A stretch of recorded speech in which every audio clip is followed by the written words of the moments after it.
Live tonight from the virtual Daytona International Speedway, we say good evening, sim racing fans, and welcome to another campaign of the Real Sim Racing Full Throttle Cup Series. As we say hello to 2020, we say as well good evening, sim racing fans, and welcome to RacespotTV's coverage of the 2020 RSR Full Throttle Cup Series, powered by Boosted. So happy that you're with us on Monday night. As always, we're alongside Justin Prince, myself, Evan Pasoko. Happy to be along for the ride for yet again another season of Monday Night Cup Series action.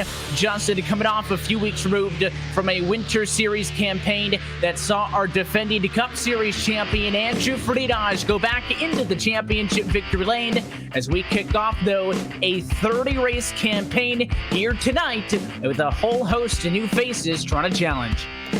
Absolutely. There are a lot of new drivers competing tonight, many coming over from the Winter Series, but many who are brand new to RSR or Cup Series competition, who are going to try and make a name for themselves amongst that 30-race schedule throughout the season.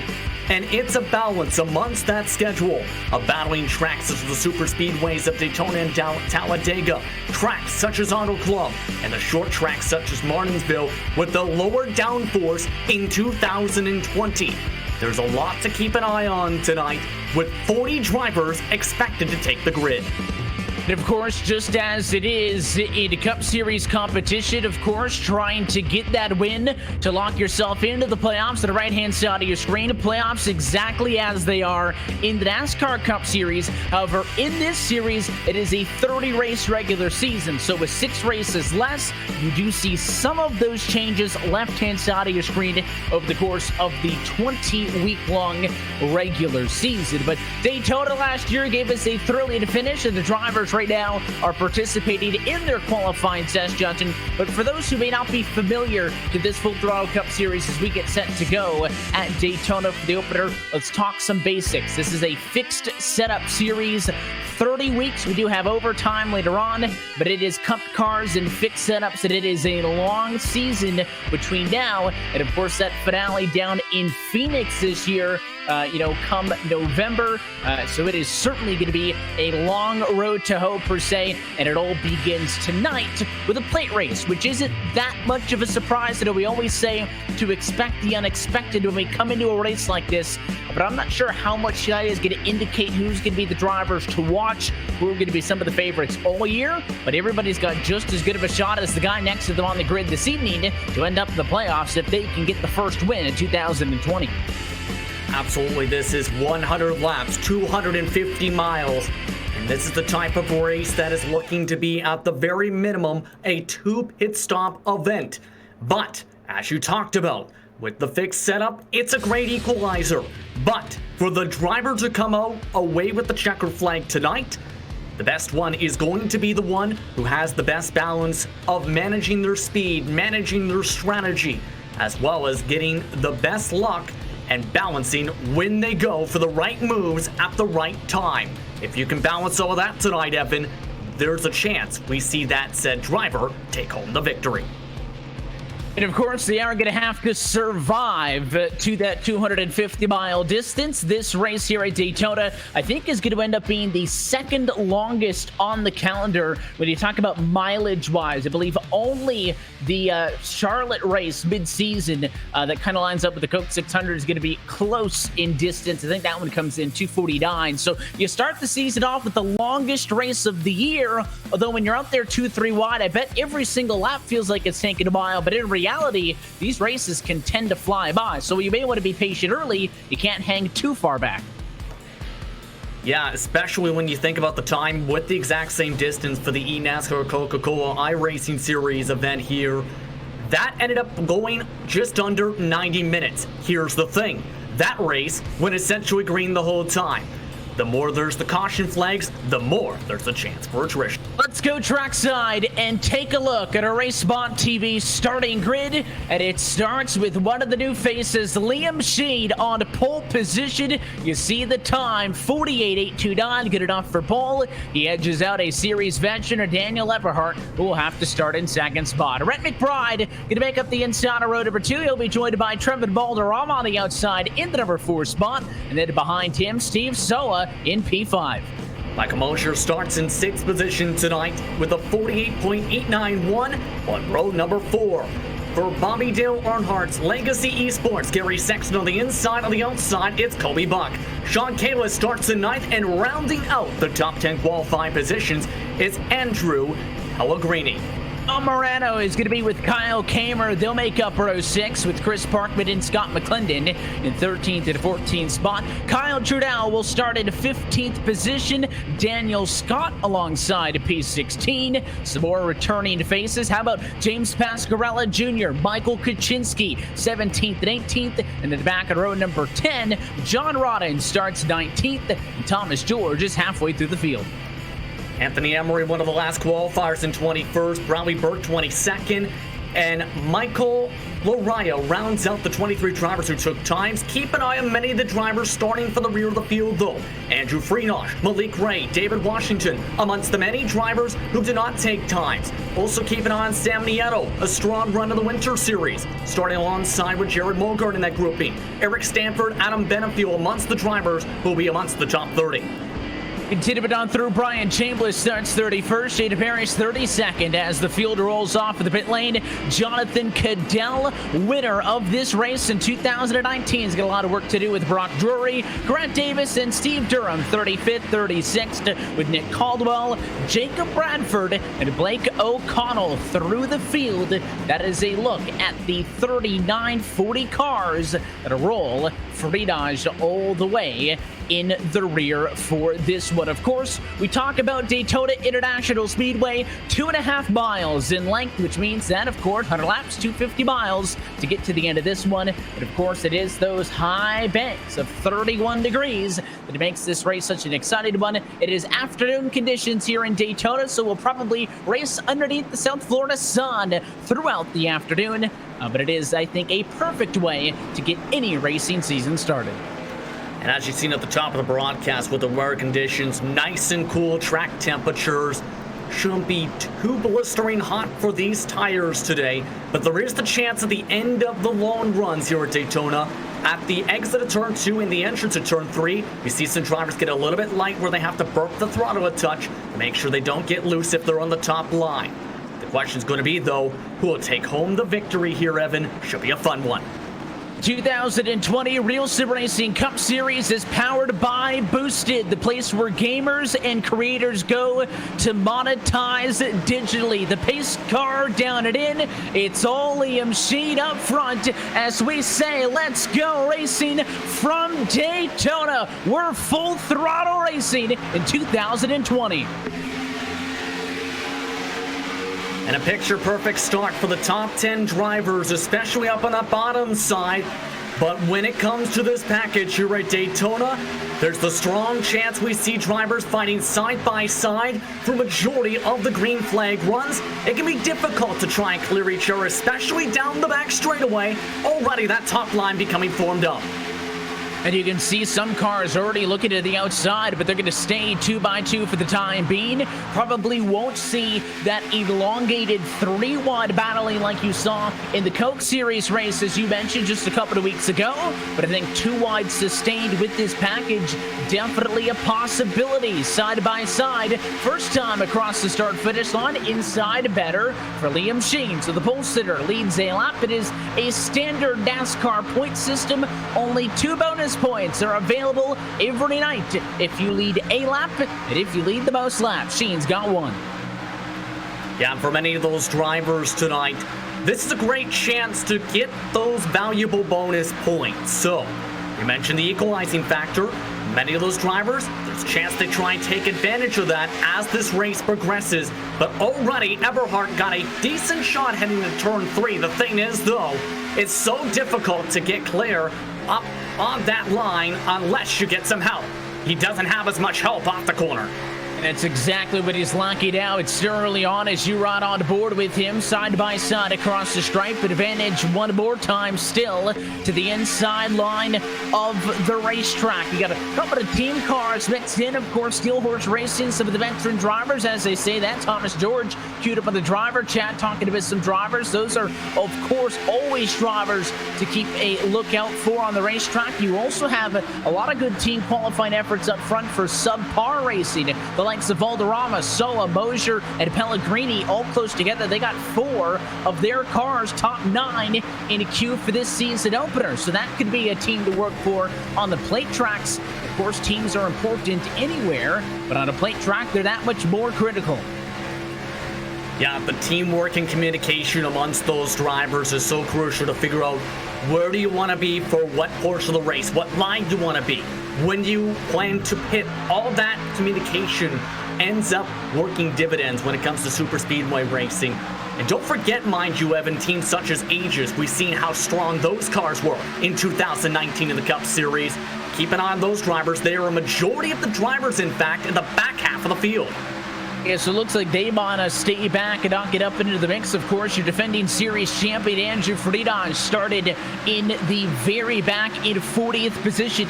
He is one of the drivers out of that Aegis stable. The likes of he and Eric Stanford, Kyle Kamer, those drivers always going to be a factor. But as the camera widens out, you can see 7 or 8 cars up top and a big single file line behind them. So not everybody wanting to mix it up early. Look at Eric Stanford. He runs way back in the pack, 34th spot right now. Yeah, and we heard this from this team last year a lot of times in the super speedways. It's by choice that they elect to stay at the back of the field and wait for the attrition to happen. Then after they get the green light, they're likely to move forward. By the way, up in the race lead, a change up front. Eberhardt just got a huge shot from Gary Sexton. It all comes down to having that push, and it was Sexton who gave him the assist. So both of those cars able to clear Liam Sheen. So with the completion of lap number 5, it'll be a new race leader in Daytona Beach, the 90 of Daniel Eberhardt, the driver who at moments last year looked like a contender for the championship. Just wasn't able to put together a full season campaign, made it 20 of the 33 starts with the victory lane one time. He's out in front, a good get-go for his season opener at Daytona. There is something else new this year. There is a Hard Charger Award sponsored by Steve Durham. $5 to the biggest mover from starting position to finishing position every single week. So while we haven't seen a lot of drivers been able to make moves quite yet, somebody that jumps off the page already up at the top of the screen, you'll see him cycle through. Adam Benefield started 30th. He's in 13th. So even though a lot of the field's hanging back, some of the cars towards the rear are in fact trying to get up front while they have the opportunity. Don't forget about the most important part of that, though, Evan. You must put in a qualifying time to be eligible. So, say if you're a driver such as Benefield who did not put in a qualifying time, you're not accredited to the Hard Charger Award. 21 total eligible drivers have amassed serving right, who set 49-second or faster qualifying times. Look to get in that window for today. Amongst some of those drivers already, many of them have moved their way 5+ positions for some of those competitors. Taking a look at Benefield, though, he elected to get to the back for one reason by not putting in the qualifying time, Evan. Hitbox selection. By not putting the qualifying time, you get to pit in the first half of the pit lane. And of course, pit stops can be critical here if this race is to go green. And if you do have green flag pit stops, it's still critical even if you're under caution, because you're always going to be coming down to the pit lane in a big pack of race cars. So, having a little bit of breathing room is certainly welcome. And I did, in fact, see in the practice session some drivers actually working on their pit entry. For the most part, that was a lot of pit parties. Drivers getting out there again. We mentioned that a lot of the field here, new drivers, I think just a little bit more than half of the cars competing in the Cup Series this year did compete with us over the offseason through the RealSimRacing Icebreaker Winter Series.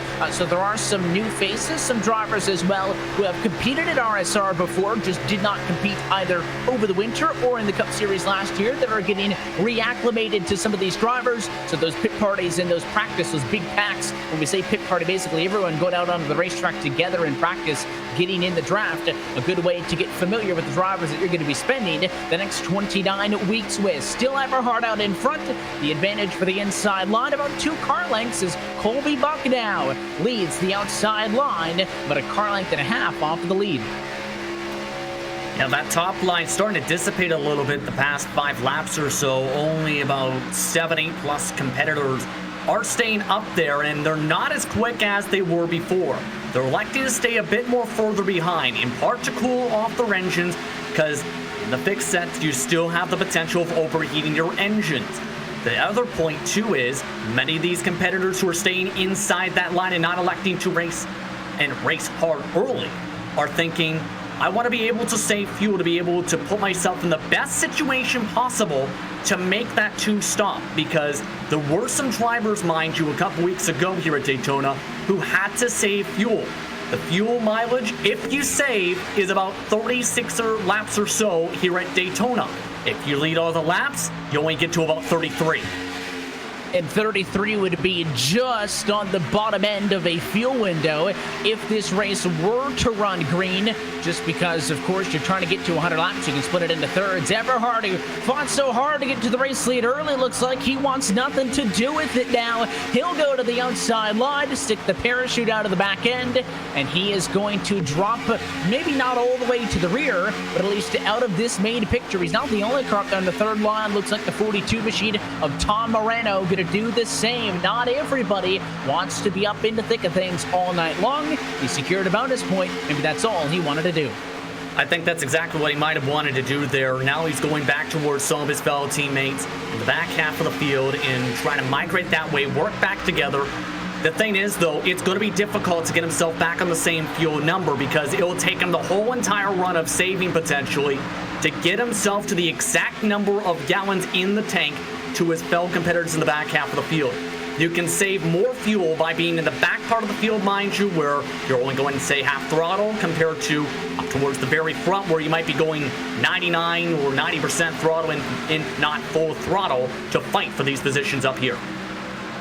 So it'll be interesting to see how many drivers want to drop back, and if they do indeed, not want to be up and into the fray, how far back do you drop? Because a couple of times we've seen in these races, if they go green, drivers drop back because they don't want to get in trouble, and then they get in trouble because they're too far behind to catch up when they want to get back into the conversation. So it's always important to walk that line.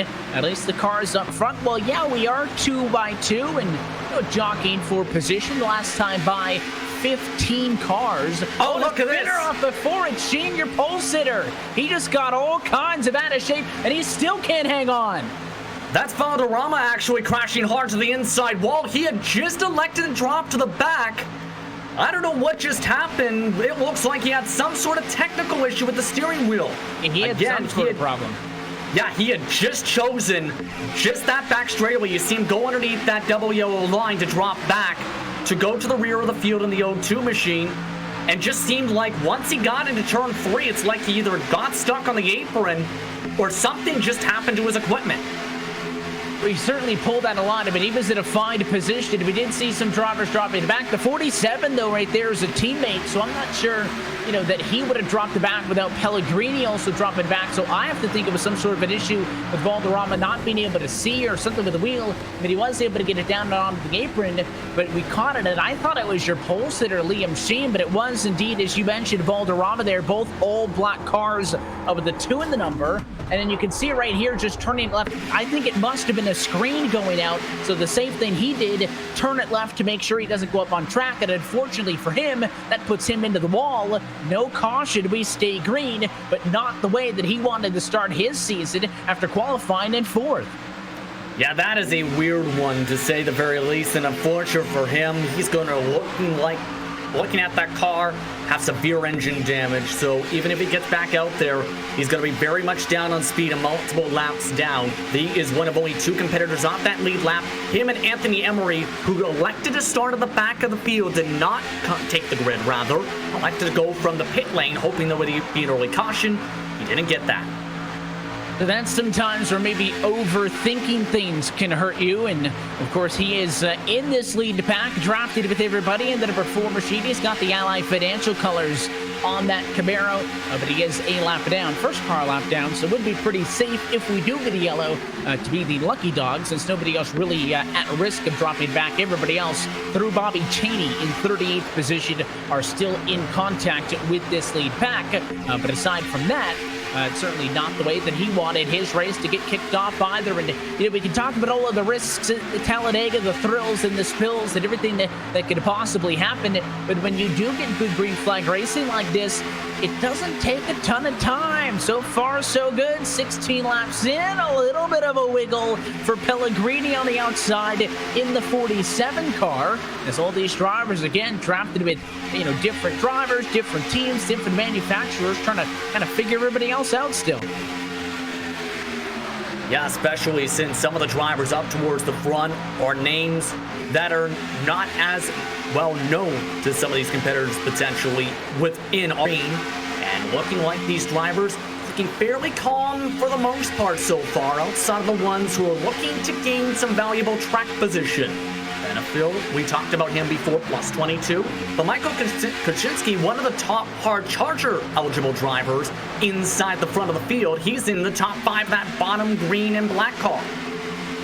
He is, so certainly doing the right thing and going the right direction. Of course, so many different storylines with all of these drivers. I mentioned, some of the RSR veterans and, some of the drivers who may be new to it. You've got somebody up at the front of the field, or I guess I should say who's normally up at the front of the field, but towards the back in Friedrich, the 2-time defending champion of this series, versus a Gary Sexton, who does not have that pedigree in this series. Of course, to qualify into this Real Sim Racing Full Throttle Cup Series powered by Boosted.Club, you have to be a Class B or higher driver. So, there aren't really any inexperienced drivers out there. Of course, you got to race through the official ranks to get a B license at minimum. I would say there's only about a half a dozen cars with actual B licenses. Most of these drivers A, and if not even pro level licenses in regards to the 51 of Malik Ray. Yeah, Ray right now looking pretty well. Right now that 51 machine, plus 10, now plus 11 in 13th position. We haven't talked much about Ray in the Rowdy Energy machine. He's one of those drivers who, as a competitor on the iRacing service, ends up having a lot of times where there's the chance we see a lot of that aggression come out. Right now, he's seeing the opportunities open up to cut his way up to the field, get valuable track position about 15 laps away from the pit window. He's probably thinking, I've stayed in the back for a decent amount of time. I want to try and get myself some lead laps. He did the same thing, mind you, remember, at Daytona in the Winter Series. And now at lap number 20, talked about that fuel window past halfway through this first run of the evening. And there's been a little bit of cases where, we've seen some drivers and cars moving up and down the racetrack, especially on quarter entry. But I think the benefit is, since it's early off and on in this race, nobody's really side drafting or pinching anybody down. So you can have that little bit of movement up or a little bit of movement down, and it isn't really that huge of a concern.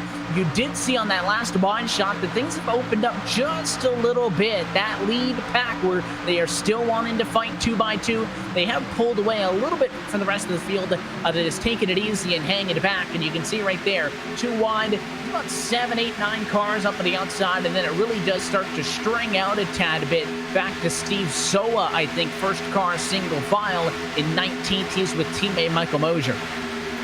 Yeah, and don't forget there's that second pack as well that's slowly dropping back a touch, led by Daniel Eberhard, Andrew Freenaw, Sean Kalis. Here's the worry, though, as a driver, if you break up into a second pack.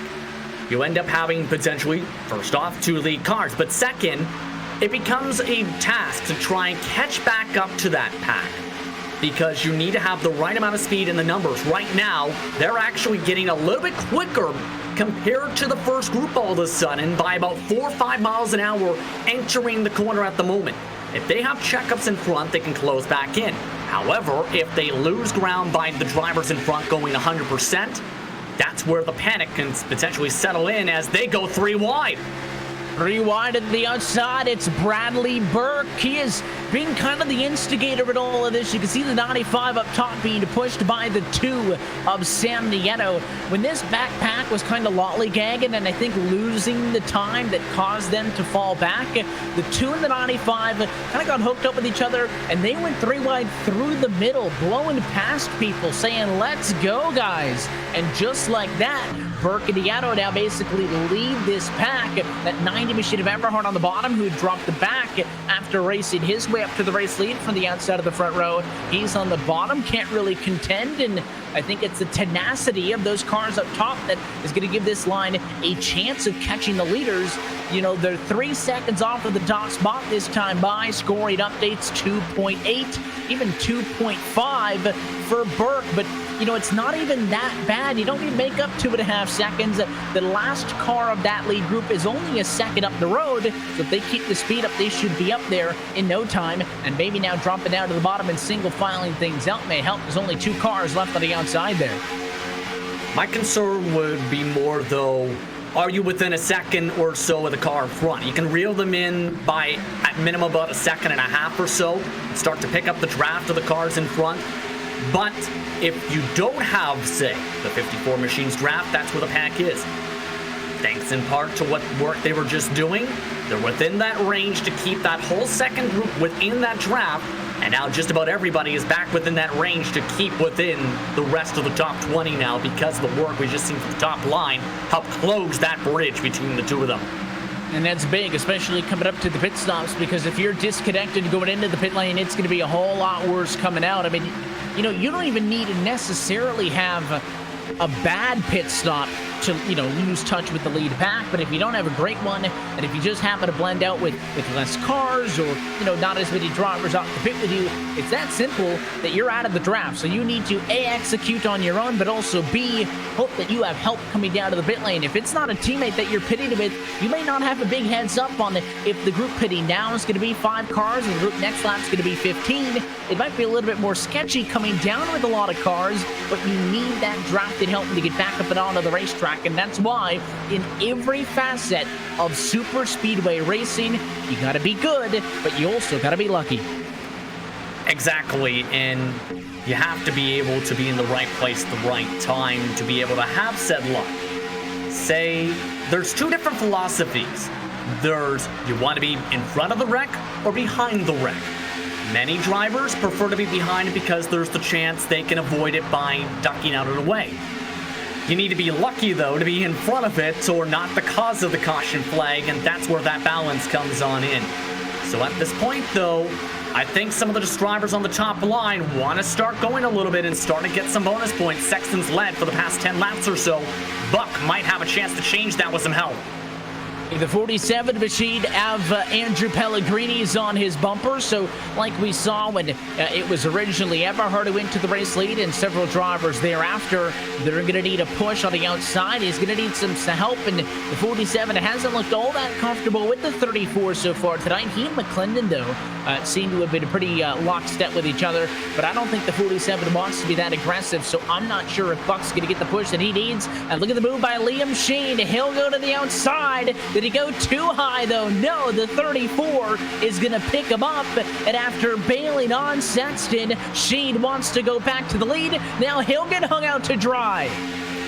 It looks like he wants to drop to the back of the field all of a sudden to try and get himself decent position after getting the chance to save fuel behind Sexton before. So looking like Sheen's going to sacrifice that track position. And the top line, though, really getting squirrely. That can happen on the long run here, Evan, with the fixed setup where, as the tires start to wear, the cars get a little bit more shaky down the straightaways and a little bit more difficult on the top line in turn 3. You can see some of them already bobbling back and forth. And there certainly it gets out of control real quick if there's a little bit of uncertainty in the pack, as Sheen has been able to find a spot in line, still running on the outside, but he will find himself that time by the start-finish line in the number 13 spot. So he drops back a little bit. course, risky to make any sort of a move to the outside line now because the fuel window is open at about 4 laps if you're looking to make it on a 2-stop race. Running on board with Rhett McBride, the number 5 car. You want to talk about series veterans. Rhett McBride has been around for quite some time.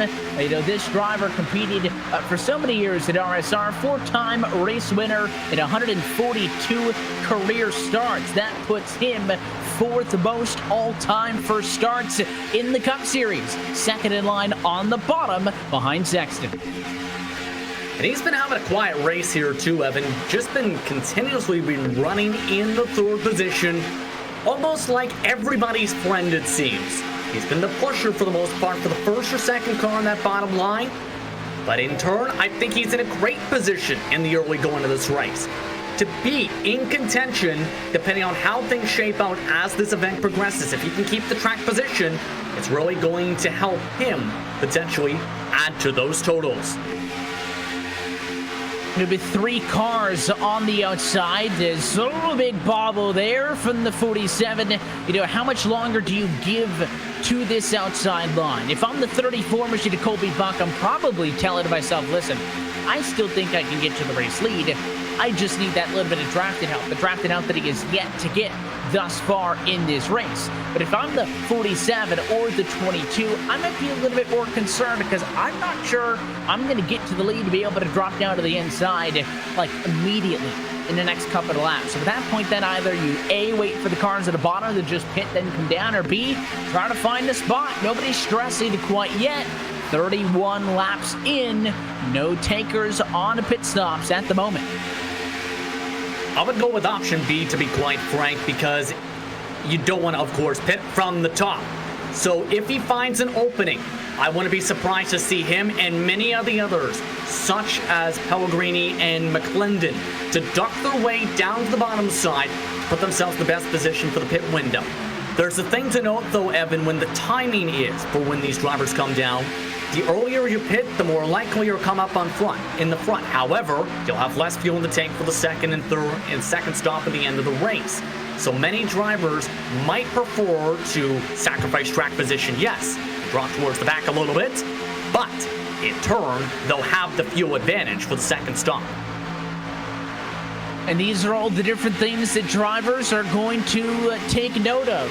You know, do they want to end up, if you know, you can kind of play the middle line and just kind of pit right on the numbers either way, or you can go a little bit early to, you know, make the first group of cars onto the pit lane later. You can do the opposite. I mean, you know, for a race that, I mean, in all honesty, has a pretty cookie-cutter strategy. If we do get some tricky timed yellows, that could mix things up. Without that, I'm not that concerned. Look at the move here by the 22 is Scott McClendon. He's tired of sitting behind the 47, wanted to go 3 wide to get around him. He's trying to convince Kyle Kamer to go with him, and the 8 car looks like he wants to. We'll see if that third line's going to work, but I think drivers on pit road, we may have drivers pitting soon. Sorry, they're on the radio, I should say.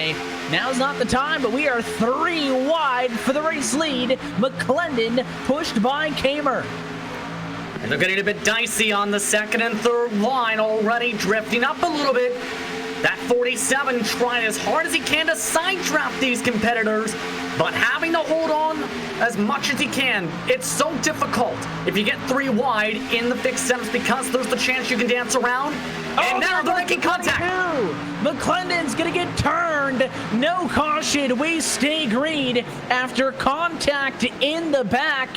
He's all on his own. The 34 car, Colby Buck, ended up on the outside, and then the 22 got stuck behind him. The 34 checked way up. The 22 drove into the back of him, came across the nose of Kamer. He may have gotten a piece of Benefield. You'll see the checkup by Buck right there, almost like he was trying to get a line. McClendon had nowhere to go. He gets turned. That's 1 car on its own, so there is no caution. And that's at the worst time at the start of the pit window, too. It almost looks like Buck just panicked to try and get himself lined up to get to the middle. McClendon had no idea he was going to immediately lift off the gas and drop 5 miles an hour. and in turn just gets spun around the bottom of the racetrack. Looks like Adam Benefiel does have a bit of potential front nose damage from that sequence as everyone is starting to make their way to the pit lane. One half of the field is down, but Clendon's on his own. And the race leader is just pitted, so that's where they all sit onto the pit lane right now. Michael Kaczynski, your race leader, but look at everybody on pit road. 4 tires, fuel may be the call as they all get serviced and get back out. I'm seeing a lot of 4 tires, and now's the important thing is getting back up to speed as a group. The group of cars off of the pit lane is led by Kamer, and this group of cars on pit road led by Kaczynski. He brings that car to pit road. Looks like as well Bradford and a handful of other drivers in as well. Thing is, they don't have as many drivers who were in that group for the push-in lap, so to speak, so that in turn might hurt them a little bit when they pull back on the racetrack, as well as overrunning your pit box, such as what we just seen from the Budweiser machine, that red and white car. So you need to make sure you have a good pit exit, and with this car in the fixed setup, there is the chance you can snap loose into the grass on the apron at turns 1 and 2. We've seen a couple of times where the driver second off in the pit lane to behind somebody actually gets a better run off of the pit lane, and they start trying to pass each other down and onto the apron, and that's where things can get real sketchy. Andrew Friedage down to pit road, basically all on his lonesome. He's in early into the pit stall. Now he's got friends on pit road. Bradford! And Bradford's around. That's exactly what I was talking about. He got a bit loose and nearly just came up in front of the drivers who had just pit. No caution, we stay green. You saw the tail end of it though with the 29 car just getting up and through the gears. There's, I mean, not really a bump there. I think it's just pushing the race car just a little bit too much. He got sideways and then he started skating through the grass almost in front of traffic.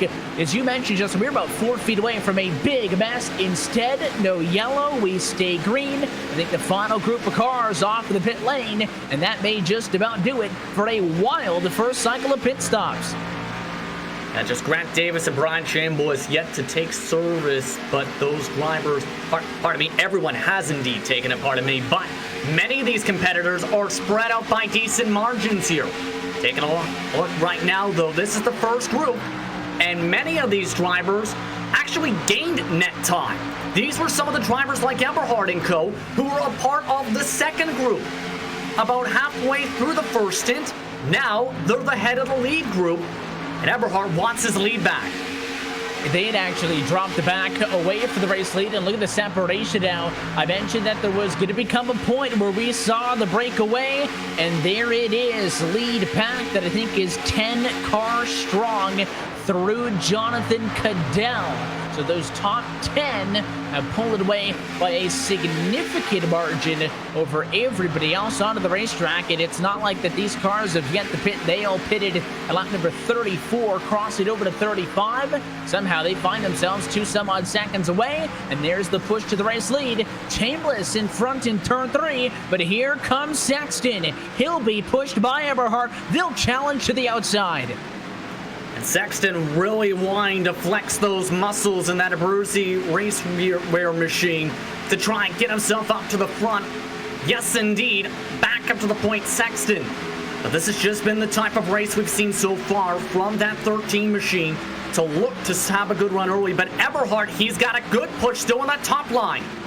He still has an option here. I don't know if Sexton's going to regret leaving an Audi machine, but to be honest, even if the 13 waited to move down until there was room for Eberhard to go into behind him, I'm not necessarily sold that Eberhard was going to follow him. I think this 90 car wants to go for the race lead now and may not drop back like he did earlier because he's probably a lot more comfortable racing only 9 other lead lap cars. It is an 11 car lead pack. That's only because Anthony Emery, the lapped car, is still in this. Again, still the only car off the lead lap, in addition to Scott McClendon, who's getting swallowed up on the bottom.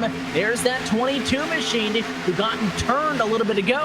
He's going to get swallowed up by this lead pack. Looks like the 5 machine, Rhett McBride, really trying to help him out, but I don't know if the back end damage on the 22 is going to allow him to be at speed. Yeah, McClendon's really down on speed right now, and as to be expected, drivers such as McBride are already trying to shuffle their way up to the top line. That car just doesn't have the aerodynamics and engine power anymore. to be able to keep up with the lead group unless he gets some extra help. So bad luck again for McClendon in this race, coming to 60 laps to go, but it's going to get interesting now. Drivers like Caldwell and Jonathan Caddell, mind you, plus 28, have also entered the conversation in this field. Coverage of tonight's 2020 Real Sim Racing Full Throttle Cup Series season opener is powered by Boosted, the place where gamers and creators go to monetize digitally. They'll build free e-commerce stores and help you get sponsorships for those looking to build their brands. Go to boosted.club for more information. Clean, I guess somewhat clean, I guess I will revise that statement, but green still nonetheless. Early on in Daytona, we've cycled through our first... Oh, we got a truck. We got a wreck. In the second pack, Liam Sheenan co-involved. Oh, there's a lot of cars involved in this one. So far, no caution has come out, but there's a lot of cars. And all of these drivers are off the bottom, and what in the world? Many drivers checked up as the yellow finally comes out. Something must have happened on that bottom line because it looked like everyone just slowed down all of a sudden. There was something going on in the second pack, and we'll see where it comes from. It was actually ahead of the second pack where it started, and it was Scott McClendon in the 22 car. The damaged entry is where it all kicks off. Scott immediately claiming responsibility for the incident over the radio. Watched for the 22 machine at the back right there. He pushes up, gets into the 34. That's where the contact begins, but because there was no automatic caution triggered by the sim, McClendon goes back up and onto the racetrack, and I think it is actually that second car involved who gets swallowed up by the second group of cars coming through. They all pile into each other, trying to see through the smoke. I think they just had a panic moment thinking that Buck was still going to be on the bottom of the racetrack, and when everyone checked up, that's where all that contact happened, where everyone was trying to shuffle from either the bottom to the middle or trying to make sure they didn't hit one another. But I'm not sure what McClendon was doing in that situation there. Looked like he almost pushed up there in that situation with Buck. That's a real good shot there. You can see both of the cars that actually started the incident were down and off of the racetrack. I mean, they were not involved in the, I guess, the actual yellow flag at all. If it was just those two, there would not have been a caution. Even if iRacing doesn't automatically trigger it, there will be a caution from the tower if it involves 3 or more cars. That initial incident was only 2, so that would not have been a yellow. But of course, it was triggered by all of that, so McClendon claiming responsibility for it. But you saw in the replay there, it was all the checking up. The 26 looks like maybe the 17 or the 27 had gotten into the back of him. That's where the mess comes from. And there is a good handful of race cars with some pretty significant damage. So we pace just after our pit stops. We are not in a fuel window. So aside from damage repairs, do you pit? Gary Sexton looks like he's leading the race leaders in. I would at this point for many of these competitors, because this is the chance to equalize the fuel for 1 to your fellow competitors, but 2, it essentially makes it a much easier one-stop race from here, Evan. What it comes down to with the strategy now, though, is do you take 2 tires, go no tires, or do you elect to drop the back by taking 4 tires? That's going to be the chess match here.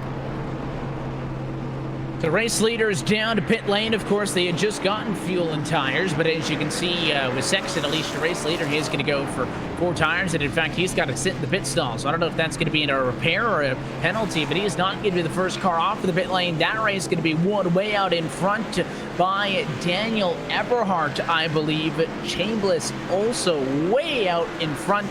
The 25 car went with fuel only. So I think Brian Chambliss, who started 31st earlier this evening, may just be the first car off of the pit lane. That should put him second behind only Chris Parkman, who stayed out in the 15 car, who will become the race leader. That assuming that he doesn't decide to pit the next time by.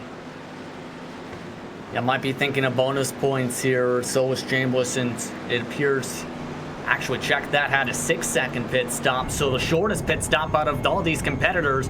So he wanted to get the track position and roll the dice in the HBR machine to not take the rubber. It's only been a few laps, and try and get himself to the front of the grouping here. Depending on what Parkman does, there's a chance Chambliss is the leader here. We'll see if that is going to be how it plays out. Of course, Eberhardt therefore second off of the pit lane, right now third on the racetrack. He'll be the first car out with tires. He decided also to take 3. Gary Sexton, by the way, still on pit road, so I'm not sure what the issue for the 13 car is. And of course, there could be a lot of external circumstances, but the 13 machine is just now trying to leave the box, and he is barely going to get out in front of the base car to not lose a lap. So that's interesting. One of the best cars all night going to be at the back. Yeah, there's a chance. I'm pretty sure he might have been trying to work on something, maybe on his rig or something along those lines. Mind you, he is also streaming this on twitchtv.dirtyair on his side of things, so there's a chance he was trying to adjust something for that maybe and just realized at the right moment, I have to get back on the racetrack or else I'm going to fall a lap down. So he's going to sacrifice the track position, yes, Evan. But here's the bright side. He's on the lead lap. It's just a matter of can he get himself back up to the front of the pack from 38. The big concern would have been if he had actually gotten laps. So obviously whatever he was doing, he was paying attention because he timed it pretty well to get back onto the track just before the pace car came around and lapped him. So you're watching his long and lonely trip back around to catch up to the field. Also just saw Sean Kalis out of the pit lane. The 43 got a lot of damage in that incident. Back end, right side, the right front pretty torn up for his SK Sim Racing entry. So, he's somebody else who's going to look to get repairs. Other than that, I think everybody else relatively okay as they find themselves back up and on the track. Looks like Colby Buck does not have a front end anymore, so I'm thinking that his night may be done. A couple of other cars with some damage here and there. Daniel Scott in the 26, his back end is really torn up. So, we talk about the draft being the great equalizer. I don't know how well you're going to do with a whole piece of bodywork missing on your car, but I guess for a lot of the more heavily damaged machines, Justin, the idea is maybe just stay out and try to make it to the end of this race and hope that some other drivers have issues as Eberhardt now dives to pit road. He's not on his own. Eberhardt gives up third spot and looks like Washington will give up 13th as they also come back in to top off and probably just to drop to the back. Yeah, the Aegis cars are doing exactly that. All of them, it looks like, for the most part, have elected to come down in the same grouping, top off on the fuel, and get themselves on the same cycle at the back of the field. So this is the same thing they did at the start of the race.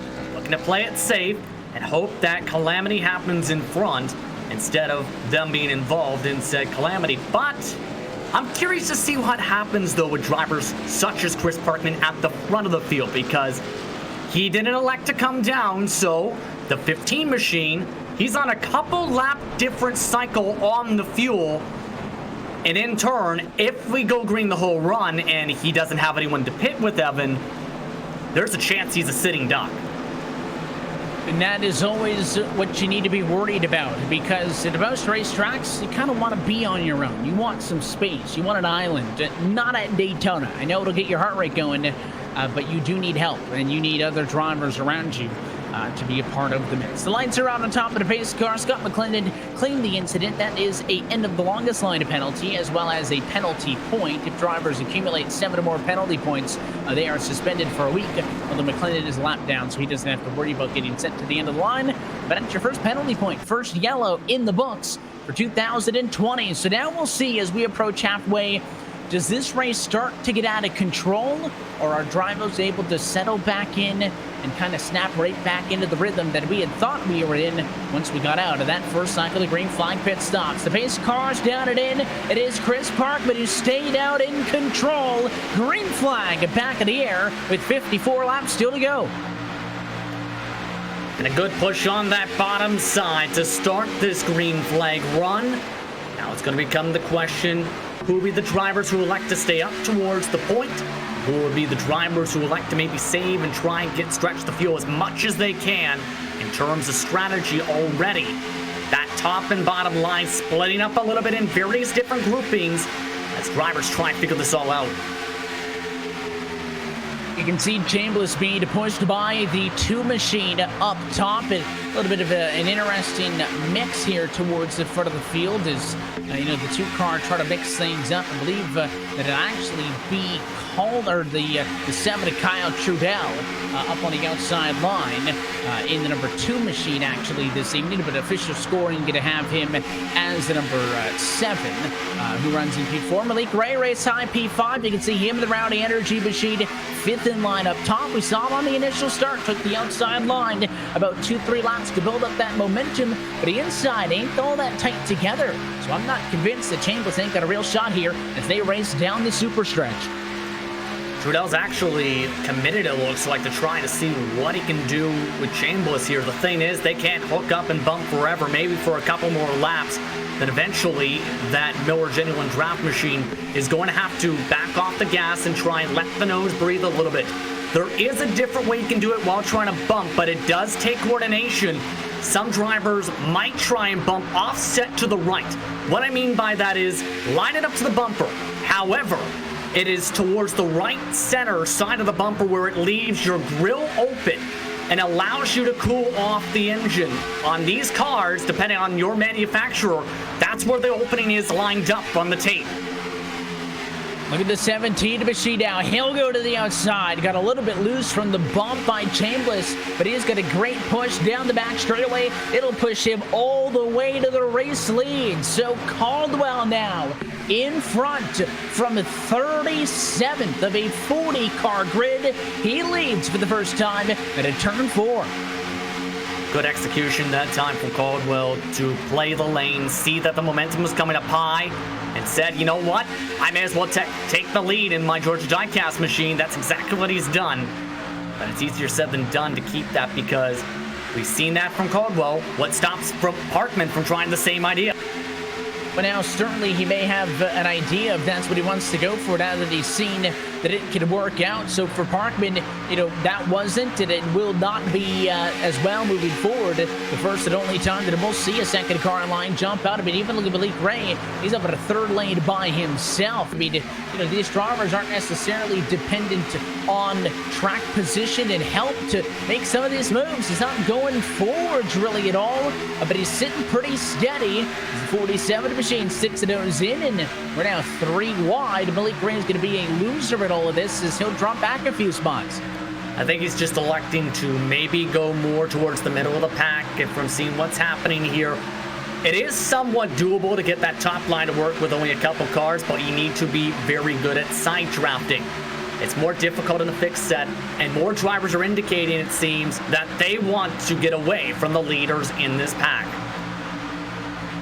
Inside, 4-car length advantage. Are they going to be able to stretch it out again? The big thing also that changes is the complexion of this race, not just strategy-wise, but what you're actually seeing on the racetrack there at a turn 4 as we're past halfway home. 51 laps now complete, 49 laps to go in the Daytona 250, because after that second green flag pit stop, Justin, we were down to a 10-car lead pack. 11 cars were in it because of the one lapper, but that gave those cars up front a lot more, I don't know if comfort, because if you're too wide, 10 cars or too wide 30 cars, there's still a car just as close to you in your door in either scenario, but certainly more space. I think you're kind of at ease. I think everybody else realizes, hey, we had a big advantage. They were some 3-4 seconds up for the rest of the field. They were fine. Instead of that 10-car breakaway, which I think was going to settle things down, now you're back to all 37 cars essentially being in this one big, long, strung-out draft, with the main part of the lead pack going about to position number 25 or so with the 2x2 as you go on board with Parkman pushing Caldwell around to lead yet another lap. So, of course, that could ramp things up. Things can get a little bit more dicey, but I am impressed that these drivers aren't over their heads. Once we go back green, pretty comfortable settling into 2x2 as Chambliss has gotten to push up alongside the race leader. Does he look to challenge? It's going to be the main thing here. You can see they're committed to try work and push on that bottom to maintain control of this pack.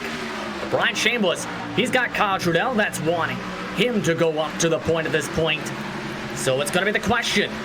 Will Trudell be able to push hard enough to keep the momentum going? Some drivers elect to save their air a little bit on the front stretch or that back straightaway. Looks like Trudell, he's not saving his temperatures this time. He wants to try and line up for a push into turn 1 maybe. He wants to get the job done ASAP. However, the 25 car not able to do it quite yet. They'll reset and get set to try it once more. You can also see some of the other drivers up in here that we haven't talked a ton about. The James Pascarellas, the Michael Lareyes, or John Rodden, Bradley Burke we mentioned earlier. How about Mogart? I mean, some of the drivers top 15 benefiting from a good cycle to pit stops and more. Look at Malik Ray now. He was 3 wide on the outside. Now he's 3 wide on the middle. There's going to be contact. He got into it with Pellegrini. The 47's going to back out and let him go. That was a close call. Yeah, that could have been the big one right there. Pellegrini actually looked like just came down and doored Ray.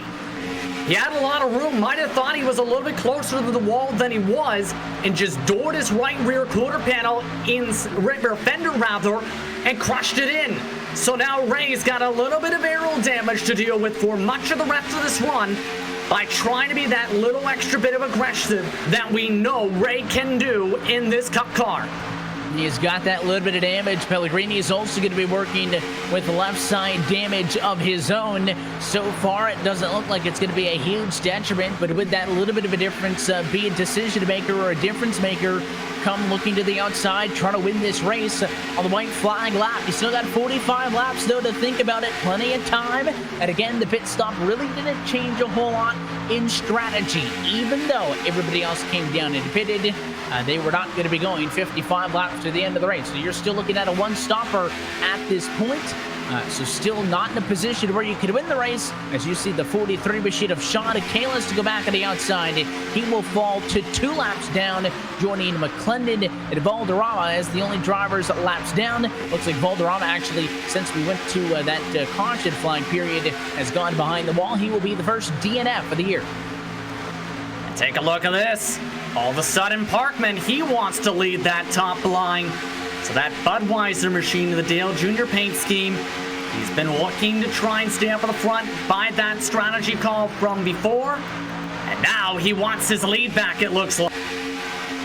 You can see the 25 machine of Chambliss up on the outside. He's going to be the key here if Parkman's going to make this work. We questioned, was that 15 machine going to make a move for the bottom of the outside like we saw Caldwell do?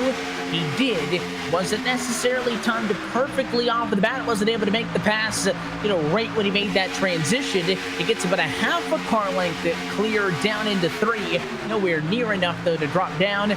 They will fall back, reset, and try once more. But I think Parkman and Caldwell having some fun here, going back and forth with one another. Again, bonus points for not only leading a lap, but leading the most laps. And listen, we are way, way away from the playoff cut line and the regular season finale, which, by the way, will be back here at Daytona for the 20th race of the year on August 31st. So we do have 4 plate races this year, 2 Daytonas and 2 Talladegas. But certainly can't say that that 1 point's going to be a difference of making a playoff spot or not. They're fighting for it like it is. It's still the start of the season. That's the main thing. There's a lot of prestige which comes from winning the Daytona 250. And many of these competitors want to start the season off on the right note and with some momentum. Parkman now leads that group because of his momentum, but the top line is working very well off the... They are doing a real good job. Here's the run by Chambliss. He's clear as they enter the tri-oval. Dropped a little bit as they lost connection. Look at the 2 car. He is going to get forced out. Malik Ray again sees a small bobble by the car in front. Ducks it over to the inside. Takes that spot away. And just as it looked like the 7 of the Trudell machine was going to be able to push Chambliss up front, he is now dropping to the rear. And it looks like Ray, he all of a sudden has found some people he feels more comfortable to work with here. All of a sudden is the lead car on the top line. He's trying to have some absolute fun in that raw energy machine. And now it's the matter of, will he get some help? No, he's going to have to push another car. He is not going to get the support. Instead, he ends up in line just like everybody else. It's going to be the 83 machine up on the outside of Benefield, who doesn't immediately get on the bumper. But certainly that little bit of a weight coming off the back helps. Benefield, by the way, did get damage in that earlier incident, so that could be hurting the 83 machine as well. And he'll have to duck down in line because Scott McClendon's back out on track some laps down. He is off the pace on the outside line, running about 7 seconds slower than the leaders, but he did the right thing of getting up to the outside and getting it out of the way, so they're able to safely navigate on through. And again, by Benefield being forced to the inside, that makes things even worse for the 2 car. The 7, I should say, is Niano is going to have to tuck way back. Yeah, some of these drivers, I think, are still thinking big picture here. By the way, one of the drivers that's been charging up this entire run, remember Gary Sexton went all the way back through the field. He's now charged his way towards the point. He's brought Anthony Emery with him. You see those drivers, the Ally machine in front, and then you see Sexton trying to make it 3 wide up on the top side with a couple friends. He wants to try and get back inside the top 5, it appears. And here comes that 3rd line. They are a legitimate threat now. Benefield pushed by Pascarella. The caboose in that trio, the number 13 car in all of this. Trying to make help no matter how he can is Gary Sexton, who was 15th last time by, and it is starting to get a little bit sketchy. You probably believe me if I said this was a race with 8 laps to go, but there are still 38 laps left on the scoring pylon. The 47 got hit by the 5, and again a close call, but we save it. Yeah, that 47's not making some friends, to be quite frank. He actually came down on the quarter panel a little bit on McBride. On the corner, McBride was a little bit further up, and now that's broken up the pack, and someone spun down the backstretch. It's the 95 car. Bradley Burke got hit on the back straightaway. That was the extension of contact with the 47. You can see it right there. The 47 had gotten in that 3 wide. That's where we almost had an incident after, I believe it was the 5 at McBride on the bottom, kind of leaned into him a little bit, who came up. The 5 at McBride came up, hit Pellegrini. He got sideways and saved it. And I don't know if the 47 was just disoriented or not, but at that point, he came down and then hit the 95. I don't think he ever saw him. Yeah, I don't think he realized there was the car below on the spotter call. Absolutely. Just a bit of a brain fade in that situation, and now all the lines are broken up, and again he's got caught. Poor contact, and now a caution flag as they are wrecking in turn number 3. It is the big one at Daytona. At least a half a dozen cars involved, and that time the 47 car got sent. Yeah, again, it was in that grouping. We're just looking at the moments before. He got a bad bump from O'Connell, in fact. Blake O'Connell got the right center part of the bumper not lined up. He just drifted up to the middle of the top line and caused that contact. In turn, a lot of drivers were collected, and now that lead is controlled by Ray as a result, up to the caution. It all starts, the 47 and the 67 are the ones that get together, and there was actually 2 bits of contact. It's Pellegrini getting hit by the 67 of O'Connell. He gets sideways but saves it, ends up in the middle. The 2 car then checks up. He then gets hit by the car behind him, and it actually ends up being Laraya getting into Nieto, turning Nieto down into the 47 and turning him. So a whole lot of different things happen at once. Watch this. You'll see the save by the set 47 right there. There's contact. He saves it. But then the 2 car gets turned back into him. So they almost avoided it, and instead it's a big mess. And many of those drivers weren't expecting that there. Many competitors just in time got to the brakes, but man, oh man, that was a massive one for many of these competitors. And now it gets interesting because we're at the very tip of the fuel window for many of these competitors. A lot of drivers going to be forced to pit off of the bat just to get repairs, but everybody else may opt to come down to the pit lane, not only down for fuel, but I would not be at all shocked if we see a lot of drivers topping off as well. They're all in, led by the 51 of Malik Ray. However, he's going to have an extended stay in the pit box to get some damage repairs, so he'll give up that number 1 spot off of the pit lane. And the race off the pit road, it remains to be seen who's going to win it. Here's the drag race, 3 wide. How about the 25 at Chambliss? Again, a good pit stop sequence from him, and most of these competitors, for obvious reasons, taking 4 tires of fuel. May as well fill up the tank as much as you can here.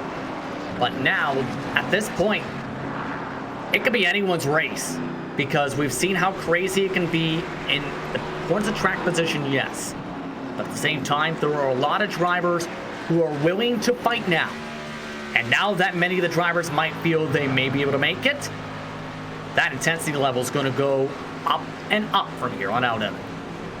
Something tells me this race is only going to get more and more wacky as well as it runs down. We're inside of 35 laps to go at Daytona, but as we pace around the World Center of Racing, we'll take a quick opportunity to step aside, and when we come back, we get set for the run to the end of the race. It's been a crazy one thus far, but for the moment, it is in front of the field, Brian Chambliss. He's your leader at lap 65 at a Daytona 250.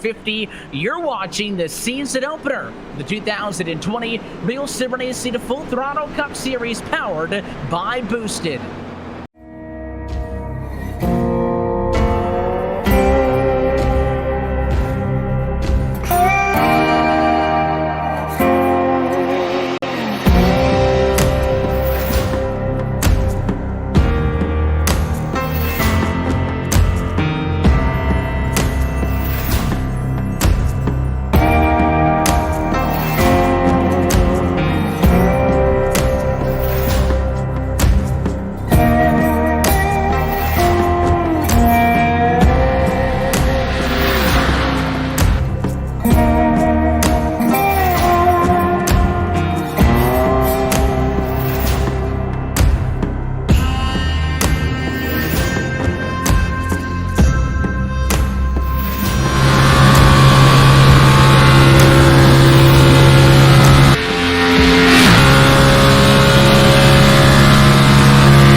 Back live from Daytona International Speedway. Lights out on top of the iRacing.com pace car. Restart due up with 33 laps to go. The RSR Cup Series season opener. 2 yellow flags have slowed us down, both of which happened after the first and only second green flag pit stops that happened at about the 1/3 margin. Justin, and as you mentioned right before we stepped aside, this puts us just on the edge of the window, being able to go to the distance. Some of the competitors, there's a chance we see a lot of savings still from some drivers just to make sure they'll have enough to push to the end. However, wouldn't be surprised to still see that aggression level up at the start of the run. It's pretty close, but it's just close enough to some competitors might lean towards being conservative for the first 15-20 laps of this run. We'll see if they heed that advice. Restart comes with 33 cars on the lead lap, but as you can see for the shot, a lot of them are forced to line up single file because they got a lot of repairs under the yellow. Green flag back in the air as we take lap number 68 of 100. It is Chambliss leading to 1. He's got his buddy Chris Partwin side by side with him. Yeah, right now that top line getting a little bit squirrely with some of this early run, but they have the better head of steam off the corner. He's got all that speed, and for the first time right off of the restart, outside the place to be, Parkman will drop to the inside. He takes over the race lead. The 5-car, Rhett McBride did not go with him. He'll stay up top. Now McBride pushed by Pascarella. They almost got hooked on each other and almost fenced that challenge. They regroup, hook back up, and now it's McBride to the race lead. And for those that don't remember, these Chevrolets do have a bit more of a pointed nose. That point of the nose can make it more difficult to push. That time, Pascarella nearly hooked McBride on his pointed nose as McBride tried to come down to the bottom side.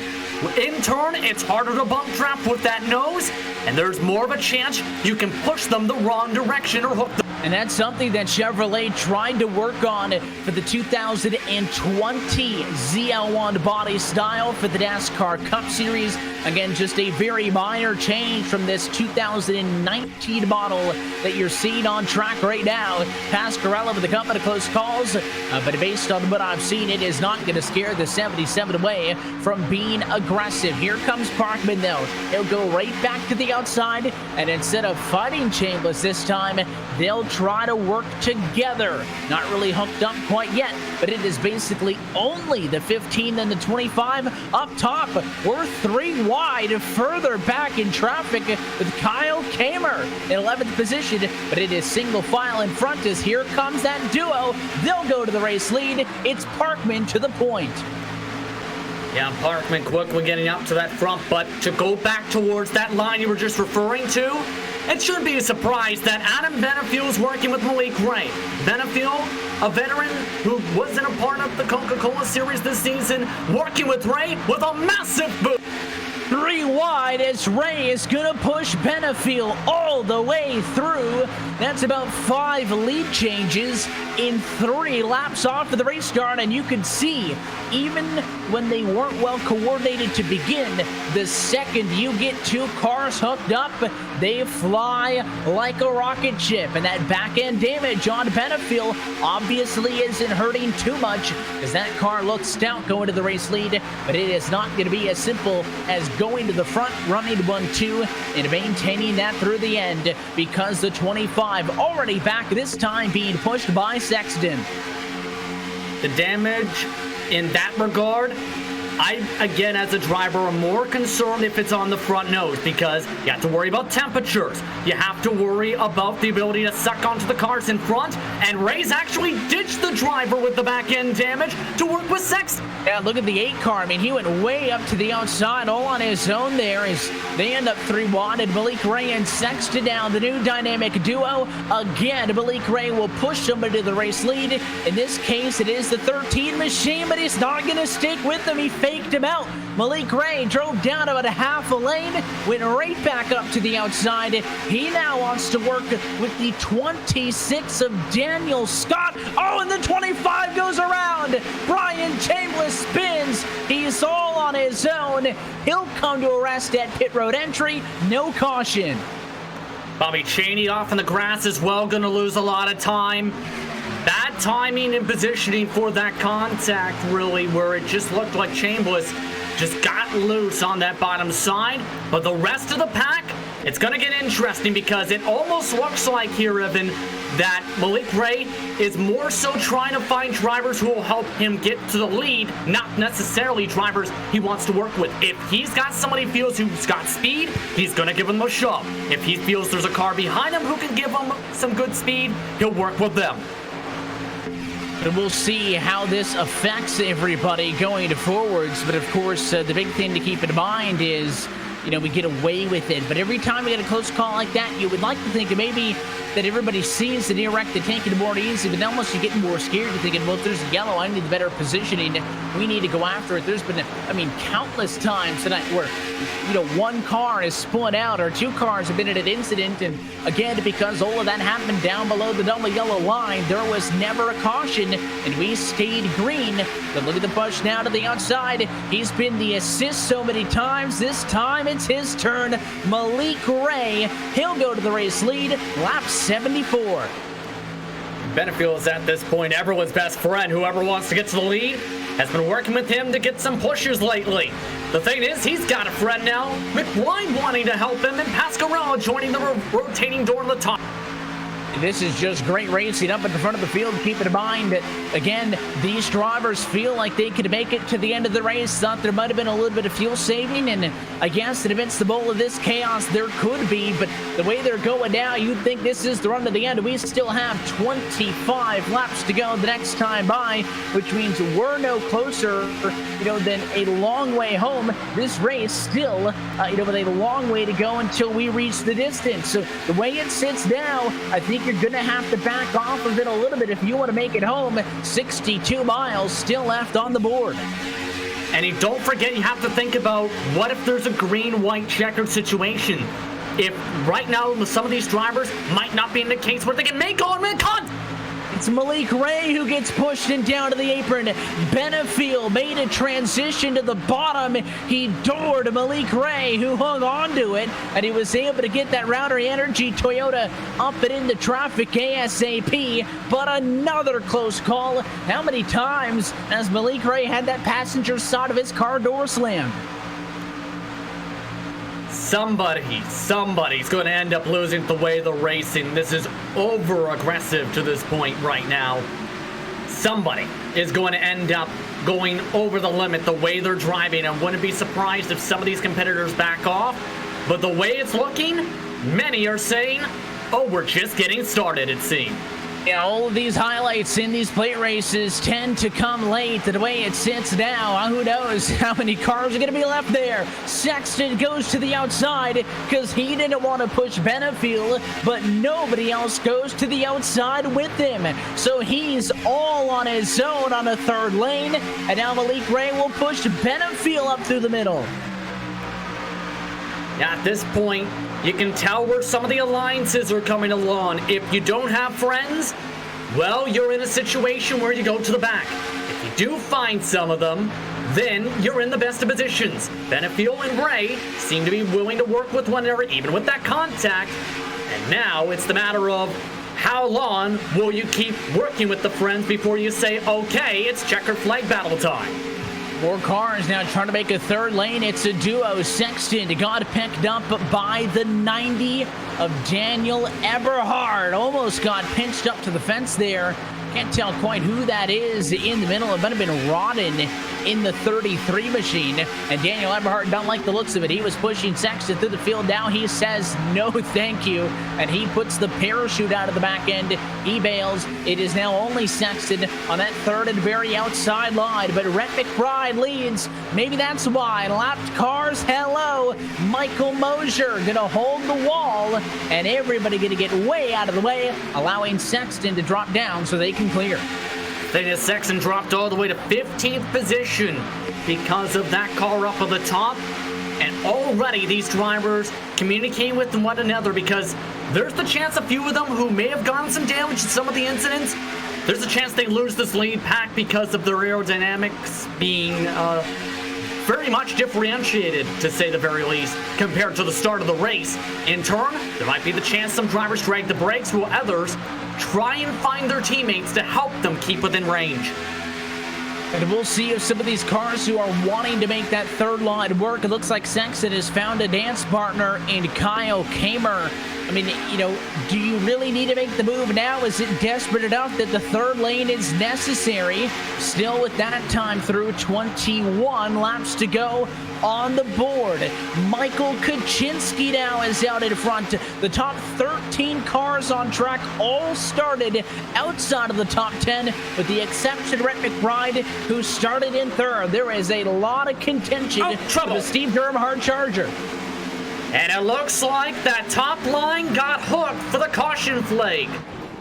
It was Sexton, the 13 car in the middle, just totally lost control of that car. And that machine looks like that was some sort of a technical issue. I don't even think a race car could turn right at that rate of speed. Maybe a wheel lock to the right. We already had an issue earlier with Trevor DeValderrama having a problem with his screen blinking out and his sim freezing. I mean, these race cars got good steering radius, don't get me wrong, but there's no way you can turn a race car like that. I think the 13 machine had an equipment failure. That is the worst time for any sort of technical issue in the worst possible place off the corner going up to the top. If you're in that lane, there's just nowhere to go if you're many of these competitors because the drivers in turn go up on the top. Just Sexton, keep it out of the 22-26 car. It's like the car just, in terms of what iRacing communicated between itself and its server, almost seemed like it bounced it from the left, thinking it was hitting the right rear of the 26. That is a weird one and a bad place to have it happen. And sometimes you do have drivers make a little bit of contact, but I mean, the violence in this incident, I mean, that car, like the front end goes up and into the air. So, I thought it may have been an issue with the wheel where somebody's wheel disconnects and it either turns all the way to the right or to the left. But on the onboard, you saw that the wheel didn't visibly turn. That doesn't mean that isn't what happened. And if it was some sort of a mechanical issue, literally with the sim rig, the computer, or whatever, it has fixed itself. But you want to talk about awful, Tommy? No worse time to have a problem. But here, 2-3 wide battling for the race lead. Fuel still a question. Pit road open. A lot of fakers, a lot of takers. Top three stay out. It's a mixed bag behind them.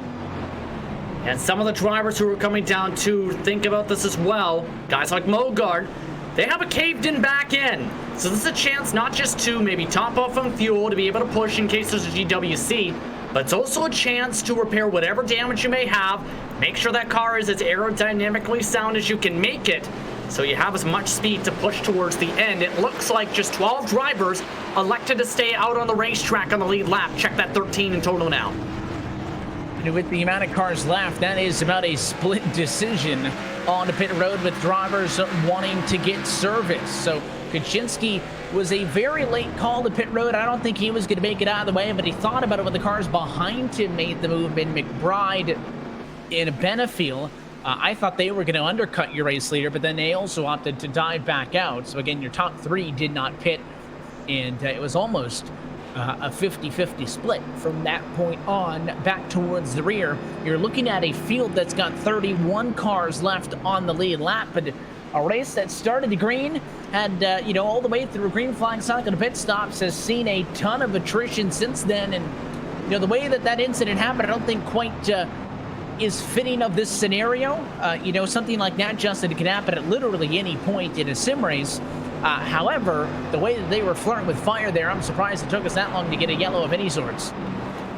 And when it comes to super speedway racing too, Evan, the chances and the incident types from that type of situation are more magnified because everyone's much more closer together with the different types of packages on the super speedways.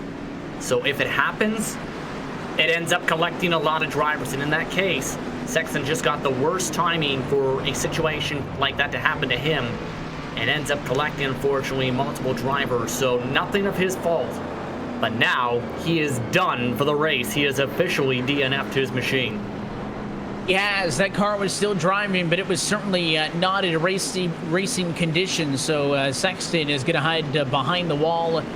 He will join, I believe, just Jacob Bradford and Trevor Balderrama as drivers who are officially out of this race. Granted, there are a handful of other cars who are multiple laps down. They are not out. I mean, they continue to come down to the pit lane, try to get some damage repaired, and then they'll go back out and onto the racetrack and, just try to salvage points. We mentioned, of course, in line with the NASCAR Cup Series, that in this 20-race regular season, if you win, you are in to the playoffs. Granted, you do need to meet the minimum participation required. You can't just win a race, not show up for the other 19, and still qualify in. But a bad week at Daytona, not going to kill your chances at making the playoffs, but of course takes you out of the contention of that free golden ticket. And especially, as I mentioned, 4 plate races this year. 3 of them the regular season, including the opener tonight and the regular season finale back here at Daytona for round 20, Justin. Not that we're going to see, a wide array of drivers not be able to find speed, but when you have the likes of Malik Ray and the series veterans and the drivers who have dominated like the Andrew Fridages, you have to really feel like there is much more emphasis on the opportunity presented to yourself here to get a win in a race like this. Yeah, you just hit it right on the head by mentioning that right there, and that's going to make it even more chaotic, potentially, I think, for the battle for the race win today, because the drivers, knowing that being the situation, they're not going to just say, oh, I'm content with the points, potentially. With it being the first race, they're going to say, I want to get a win right now, so I don't have to potentially panic towards the season finale for the regular season campaign, mind you, because there's so much uncertainty potentially with that race. So in turn, this is going to potentially get crazy for 16 laps to go. Wouldn't be surprised to see drivers trying to make it 3 wide again and push their way to the front. Doubled up on the banky and the lights out on top of the base car front row. Going to see Michael Kaczynski line up with Rhett McBride. McBride's still the only driver now with the top 12 that started top 10. You can go all the way back. The top 23 cars at a racetrack right now only have 3 drivers who qualified in the top 10 riding in it. So it seems that hang back strategy and even the decision to just not qualify outright, Justin, may have been the right call tonight. Yeah, and now it's going to be the matter, though, of can they make that call work and execute it? Because now you're going to have to hope that luck and strategy plays out perfectly and you don't get collected in anything. If you're the lead car, remember, too, with this package, there's a lot of speed being built up for the cars behind, so it's hard to block. So this could get crazy. Kaczynski in one of his best chances for a W in RSR competition. Is it going to be the final restart tonight, or do we have more left in us? Pace car down and in. It is Michael Kaczynski's field to control. Green flag back in the air. 84 down, 16 to go in the season opener at Daytona. Keep an eye on some of the drivers we've seen aggressive at the start of these types of runs now, since that 33 to go restart. Guys like Ray, drivers such as Benefield, who's currently the second car on the bottom side. Already, Ray's up to the third line. Oh, they almost wrecked him. The 30 car got pushed by Benefield, got sideways, and I think the whole field behind him thought that was it. Once again, the Chevys, aggressive in the buck draft, nearly caused a big mess. Now Benefield goes up top. He'll push McBride with Pasquarella in tow. 3 Camaros lined up, going to the race lead. They'll leave Kaczynski in the dust. Should note Emery, Durham, and Sheen all spin down the backstretch, but again, no there caution. He goes. Pasquarella got turned again, just one car. You can see on the banking they're close once more. The 77 is on his own. No caution. We stay green again. You see the replay move down to the bottom. There was not room, and he went across the nose of the 30 car. And he's seen an opening as soon as he probably heard spotter clear. Trying to follow Benefield, actually pushed Benefield too hard. And in turn, it got him hooked. Now Benefield having to block 3 lanes at once for the race lead. He is being really aggressive, not only on the offensive, but the defensive as well. He had the push aggressively to get to the race lead. Now he blocks just as hard, so trying to keep a whole lot of cars behind him. He's got an NASCAR Coca-Cola iRacing Series driver in Malik Ray behind him, but it's just those 2 for the moment now, as Caldwell goes to the bottom in the 17. Freenosh has now entered the picture, but I wouldn't be surprised if Ray potentially drives and makes the 3rd line, because that 83 does have front nose damage.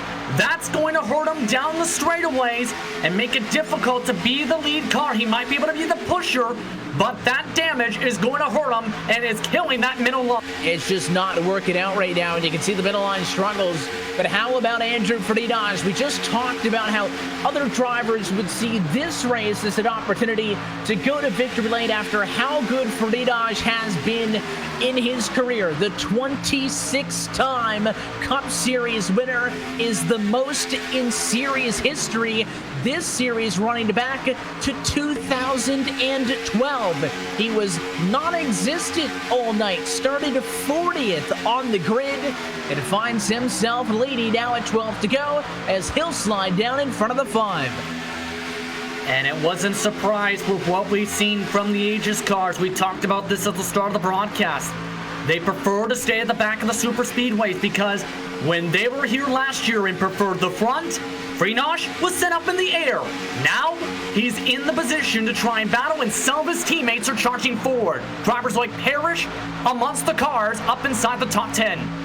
He went down to the bottom to take the race lead, but he doesn't even get credited with leading that lap because Rhett McBride on the outside got in front of him and now is all the way clear as he's dropped back down to the double yellow line. Some three-wide flirting going on. Parkman up there. I also see driver who's been pretty quiet tonight, the 69 of Jonathan Cadell, race winner here last season.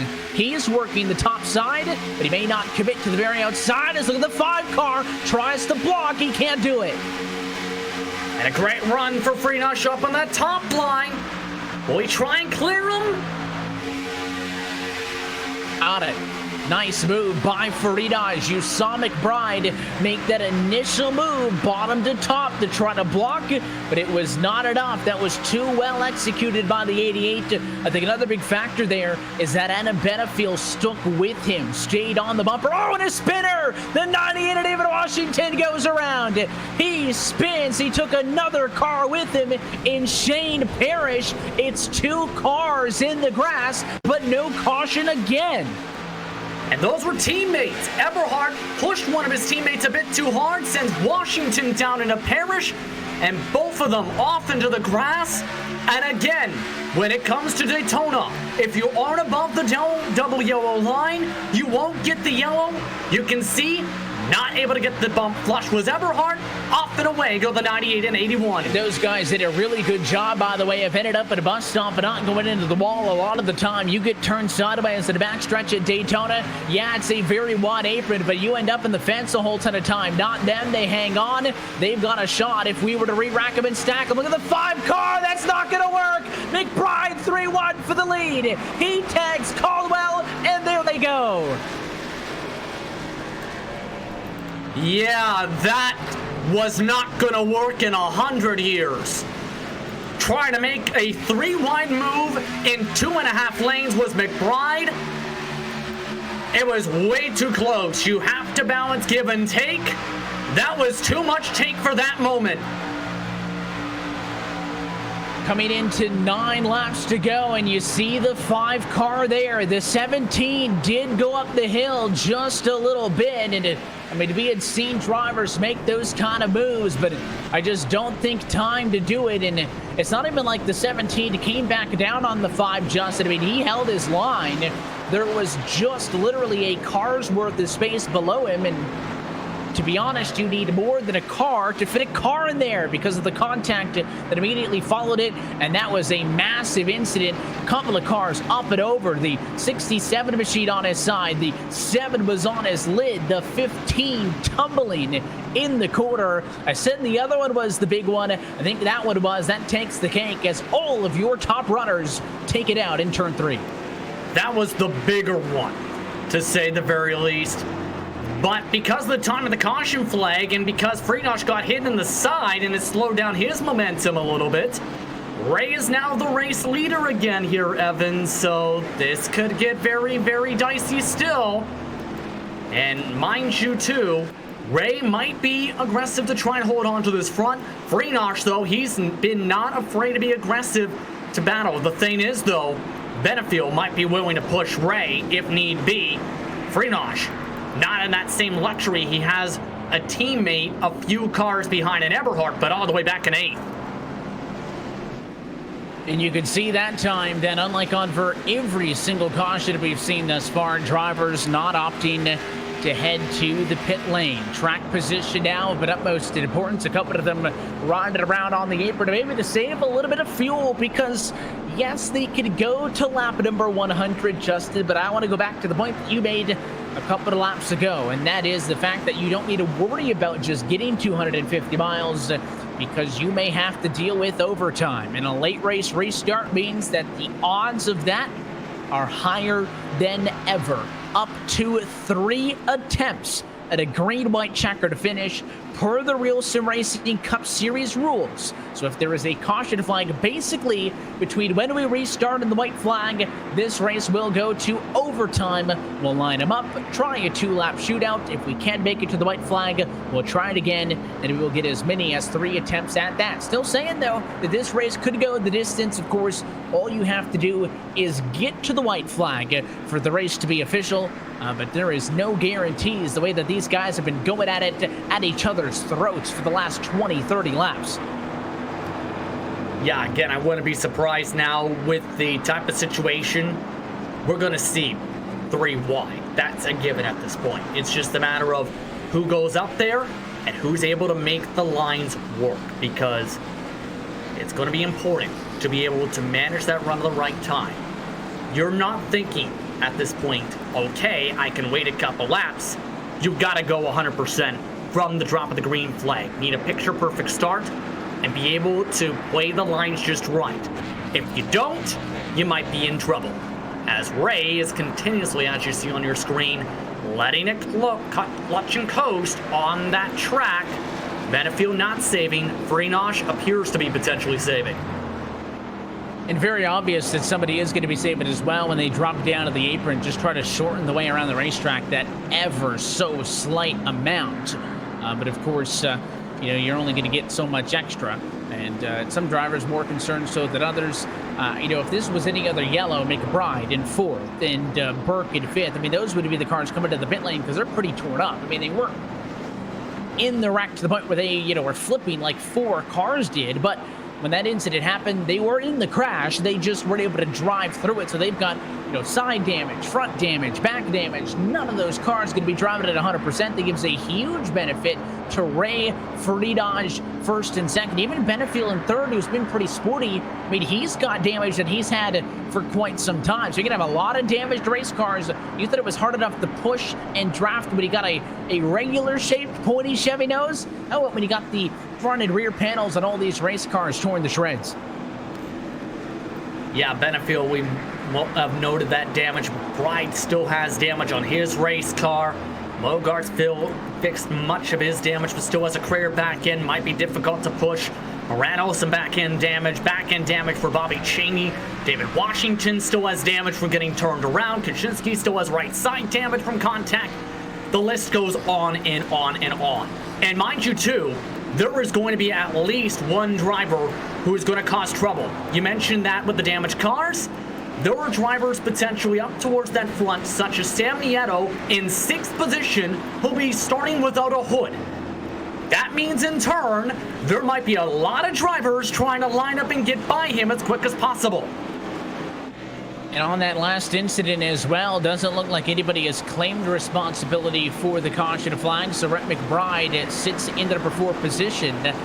If there were to be a penalty assessed at a post-race review to the fine machine for causing that, and he were to win the race, that result would be taken away from the 5. So we'll see if that is going to be a factor as well, and if we're even going to get there. But this time by, lights out on the pace car. Malik Ray and Andrew Freenash on their way to bringing us back to the green flag in this one. They're on the first row with Benefield, McBride, Burke through the top 5, Nieto, Eberhardt, Scott, Bogard, and Cheney your top 10. Of course, the full running order across the top of your screen, 23 cars on the lead lap. I'd say, maybe 10 of them are, I'm not going to say competitive, but clean.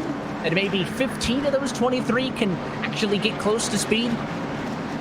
Give or take, potentially, yes. And that doesn't account for the drivers who might have minimal damage on the bodywork, but there's the chance that they have engine damage because they say broke a header, damaged the exhaust system on the sides of the car, damaged the fuel cell, anything like that. So just as these clouds come out, this race is going to have a thunderous potential finish with 5 to go. We'll see if it's the final restart of the first of many with 5 laps to go.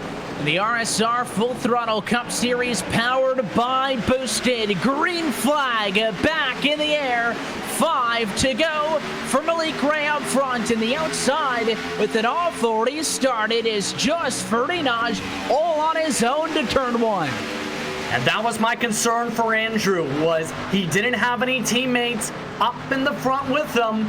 And all of a sudden, he's now the lonely musketeer. The earliest hole to drop back is 5th.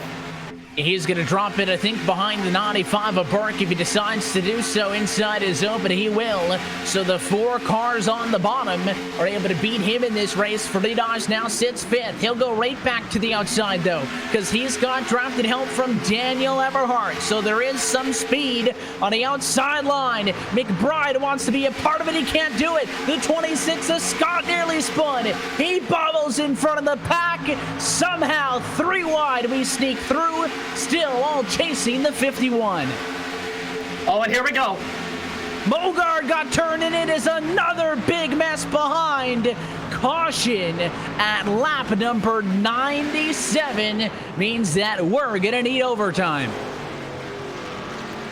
Yeah, that was a little bit too much crazy, I think, than these drivers might have liked. And now Mogard, because of that decision, has no front clip as he got hit multiple times, but you see he had the nice head of steam. Thought he might have tried to maybe go up to the top. The problem is he wasn't clear quite yet. Just couldn't time it up right with McBride without potentially having to check up. Instead, trying to keep it full throttle, go up to the top. Wasn't open yet. I think what was happening there is he was basically just trying to follow the 95. Yeah. I don't even know if the 95 was going to go all the way. I guess Benefield jumped up, but the problem is, when you're on the bumper of somebody, with the big spoilers, even though they got that clear spot, you can't see through. So all Mogard's doing is following the car in front. That's how you draft at Daytona when you're on the bumper with somebody, is you follow where they go. Now, if they make a really abrupt move to the right, maybe you could figure, they're probably changing lanes. But if you watch Mogard, he's actually just following the 95. That's what you're supposed to do. Unfortunately, the 95 was changing lanes. There was not room for him to change lanes as well. And this overhead shot for the chopper is going to be the best look. Yeah, and the 95, I think, might have seen the chance to cut in front of McBride, was taking that opportunity. But at the same time, you need to be aware of what's going on with your spotter. That time, Mogard might have tuned it out and just zoned out, seen the car, as you mentioned, go up. And again, the opportunity to follow him wasn't there, and instead, he collects at least 5-6 drivers in the process, make it 7 as 2 more collide to the backdrop. Even at this point, you've got some of the cars who had stayed out to avoid incidents just to survive. And it felt like, all right, we avoided the chaos. We're in the race. Late now is our chance. They finally decide to get up and into the mix. And then there's another incident. I mean, there is trouble at every twist and turn at Talladega. And it will require some overtime, as I mentioned, as we would have had to have taken the green flag this time by to do it in regulation. This race will be extended for the green-white-checkered finish, which means that all that fuel saving that these drivers have been doing on the last couple of yellows is going to come into play. Yeah, and as long as you save the fuel, let the car coast, I think you're in a great situation. There might be a couple drivers who might be a bit iffy for the last lap of the third GWC. But with the amount of cautions we've had in this final stint, most of the field, if not all of it, should be in a decent spot to be able to get to the checkered flag if all 3 are needed. And mind you, Ray's in a decent spot. He has someone he's been willing to work with. Everybody else, though, at this point, could potentially be wild cards. And that's the question, is the wild card is what scares you? Because, Malik Ray out of Benefield, those two have, for the most part, actually, Justin, have been working together tonight. I mean, not, maybe as a designed plan. Not sure if that was a conversation that went down. Very could be for 2 very veteran drivers, or you just happen to see each other and, there's another fast car, I'm fast, let's work together. Let's help each other out, and then we'll, go our separate ways the white flag lap. But I still think the damaged car is going to be the biggest factor. We saw how bad that outside line was for the last restart. I mean, Burke in the 95 is going to restart 3rd. He's pretty torn up. So is Pasquarella. So is McBride. Eberhardt's got a clean car, P6. But then Kaczynski in 7th is damaged. There's a little bit of damage on Friedage at 8th. Emery is clean-ish in 9th. Dave Washington with a bit of damage in 10th position. I mean, more than half the cars on the track have some bit of damage. That doesn't mean that they're not going to, be fast enough, but when you want to look back to a crazy finish, how about the dual races with the Cup Series a couple of weeks back and the exciting to finish that lapped car Denny Hamlin was a part of? Not that lappers are in the mix, but you've got a whole bunch of damaged race cars. This thing could kind of fan out and all of a sudden end up wide open. I believe that's in reference to the Busch Clash, in fact, with that incident. Yeah, and that was absolute calamity. Many of those drivers, I can definitely tell you, are hoping don't go that direction. You don't want a season starting that way. So many of these competitors, though, at the same time, are probably going to be thinking, again, have to be able to get on the gas quickly. Many of the drivers wouldn't be surprised if they try and go on the bottom and build up momentum in turns 1 and 2, because it takes about a full lap or so to get up to speed, and then you're down the back straightaway or towards the turn 3 and 4 in the front straightaway. Many of the drivers try and flare up, as I like to call it, and pop out to the middle or the top line and try and make some moves and find cars to give them pushes before they get to the white flag to set up a pass. It's difficult to do, and you need people to communicate with to successfully line things up. That's the concern for many of these drivers, is many of them don't have those friends around them. And we'll see if the lights are to go out on top of the pace car this next time by. It looks like they will be, and this race will get extended 3 laps past its scheduled distance. There are still technically 22 cars on the lead lap, but as we kind of detailed the last time through, I'm not sure all 22 cars can be represented equally in the statement of being a lead lap car. We'll see how it shakes out. Malik Ray certainly in a very good position right now for himself to try to get a race win in this one. Of course, we saw the competing over the offseason. To mention that we had the Icebreaker Winter Series. Malik Ray ran a limited schedule, 2 starts, was able to top 5 his way through both of those. So was able to do a very good job, but not unfortunately for him find victory lane in those 2 starts. Could he get his first win in this Cup Series campaign, having competed in only 2 RSR starts to date? And remember, he had Nick Oslander. He was helping out in that race at Daytona in the Icebreaker Winter Series. This time, he has Adam Benefield, so he has that advantage of having a friend to work with. If they can line up and stay lined up well, to be able to push him towards the victory. Benefield, it might be more difficult for Ray to try and push if they go the vice versa route. So Ray's got the upper hand, but keep an eye too on that top line.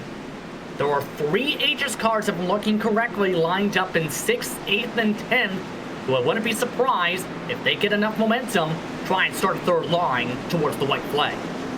We've seen the 3rd line show up here and there, but it has never been sustained. If you've got 2 rows in front of you and nowhere to go, is that going to be the first option? We get set for overtime. It is powered by Boosted, the place where gamers and creators go to monetize digitally. They'll build free e-commerce stores and help get sponsorships for those looking to build their brands online.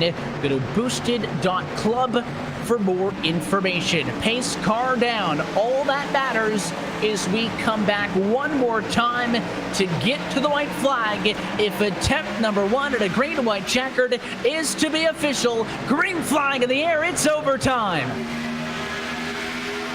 And a lot of these drivers going to be hoping, get to the white flag, keep it clean. But already that top line starting to form up a little bit as they check up behind Benefield. And there's a lot of checking up, but look at the push it aggressively on the outside. Benefield getting shoved by Pascarella Jr. He's got the Donnie of Everhart. 3rd and toe to the outside as Kaczynski bails and goes to the bottom. A whole head of steam. Adam Benefield to the race lead at Daytona, but the 77 doesn't go with him. It's him and Everhart up top. And it looks like Everhart's trying to use that energy from that paint scheme. Has the Talladega Nights scheme on there, wanting to try and get himself in the best position to battle with the white flag. This race is official. White flag and 1 to go from Daytona.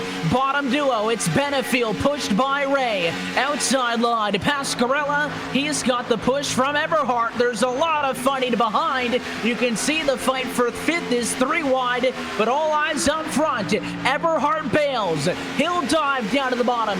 3 cars low, 1 up top. Adam Benefield is going to be the one playing defense as he leads into turn number 3. This this one for the final time. Benefiel, Ray, Eberhard, and Pasquarella. The 83 car leads at a turn 4. Ray looks low. Ray looks high. He'll get side by side, and they're going to be contact. Beating and banging. It is Adam Benefiel, a Daytona winner. What a race, what a finish, even with that damaged race car. Ray still helps his fellow friend and helps him get to the checkered flag in a crazy 4-car battle to the finish. Malik Ray went for it though, but at turn 4, they had worked so good together for so long. Malik Ray looked low, he went to the outside, and honestly, it would have been a real close finish if it was not for the 90 of Daniel Eberhardt, who decided not to go to the outside, but to hold the bottom, push the 83 car through. I thought Malik Ray was junk when they got together.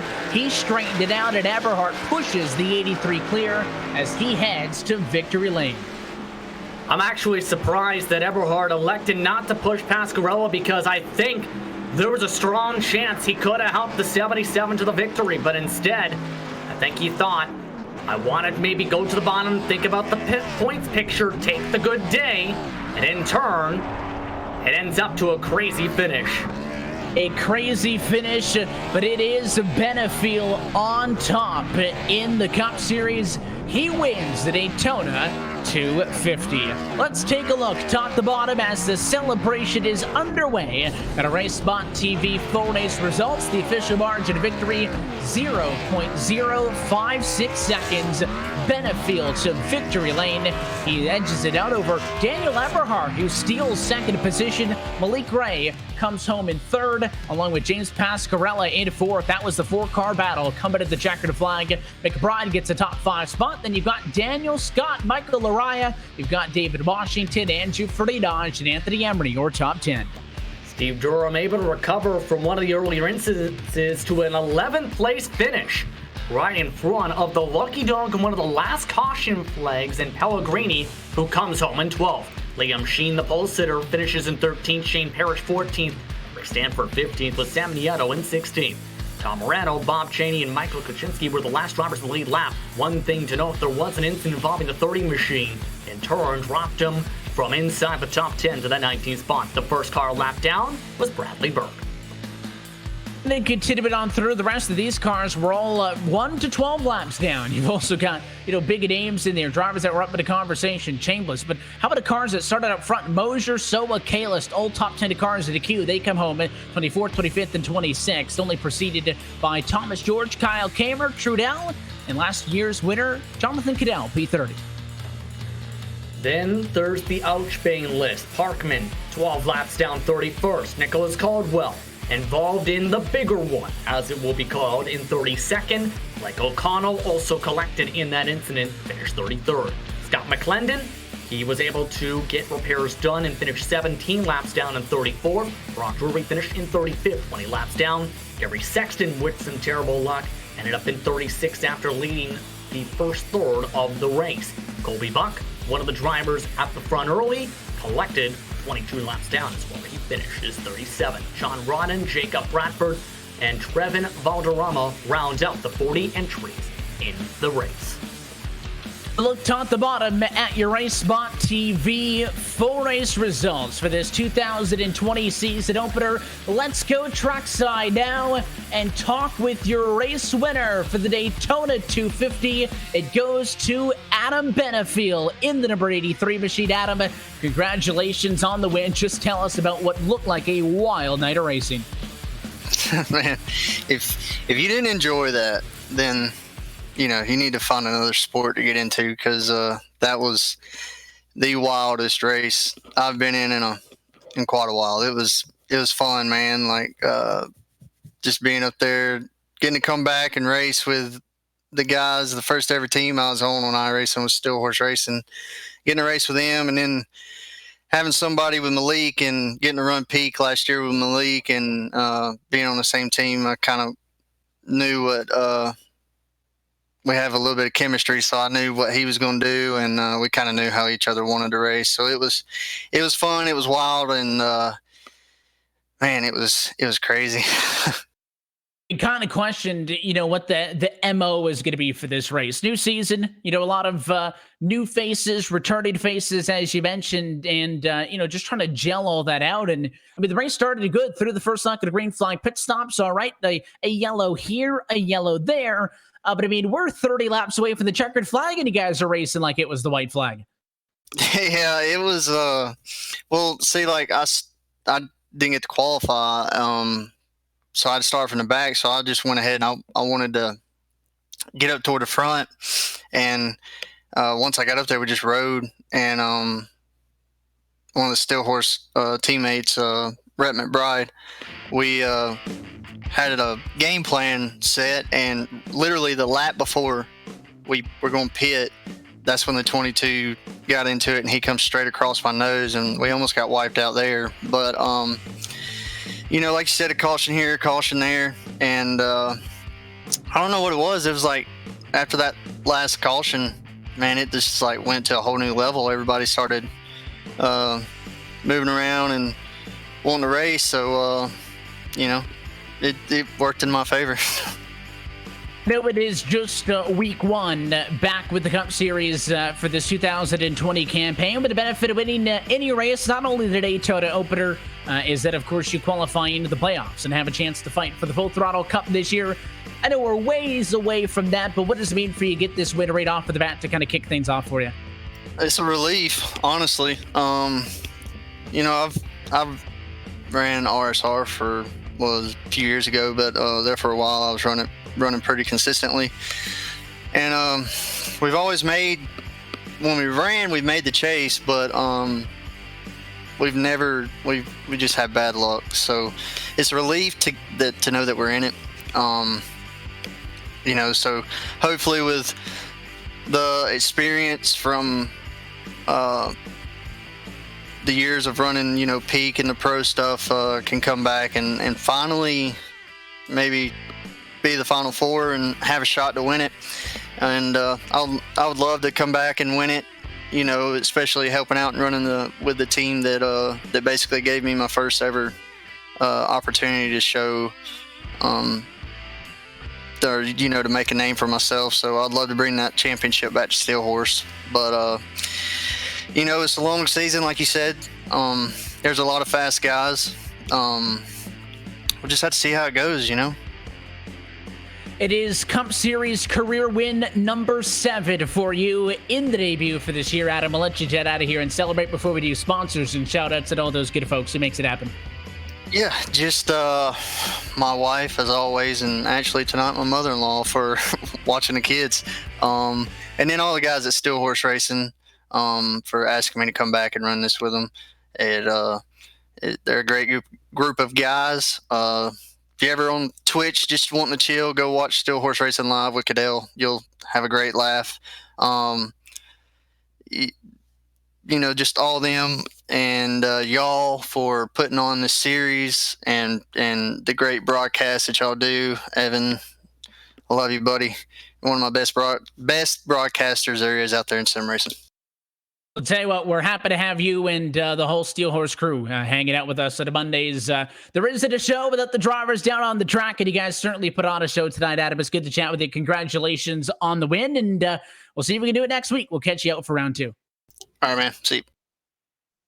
The Daytona 250, Adam Benefield. Big reason why that car ends up in victory lane late, Justin, is the push from Daniel Eberhardt, your trackside with the Donnie. Yes, indeed. Daniel Eberhardt elected to go to the bottom side coming out of turn number 2 after trying to push the 77 machine. First off, let's talk about that final run to the checker flag.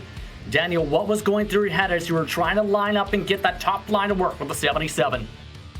Yeah, I was trying to get the top line to work, and I just felt like he was a little bit damaged too much. Felt like 51 pushing 83 had a little bit more speed. We could have probably...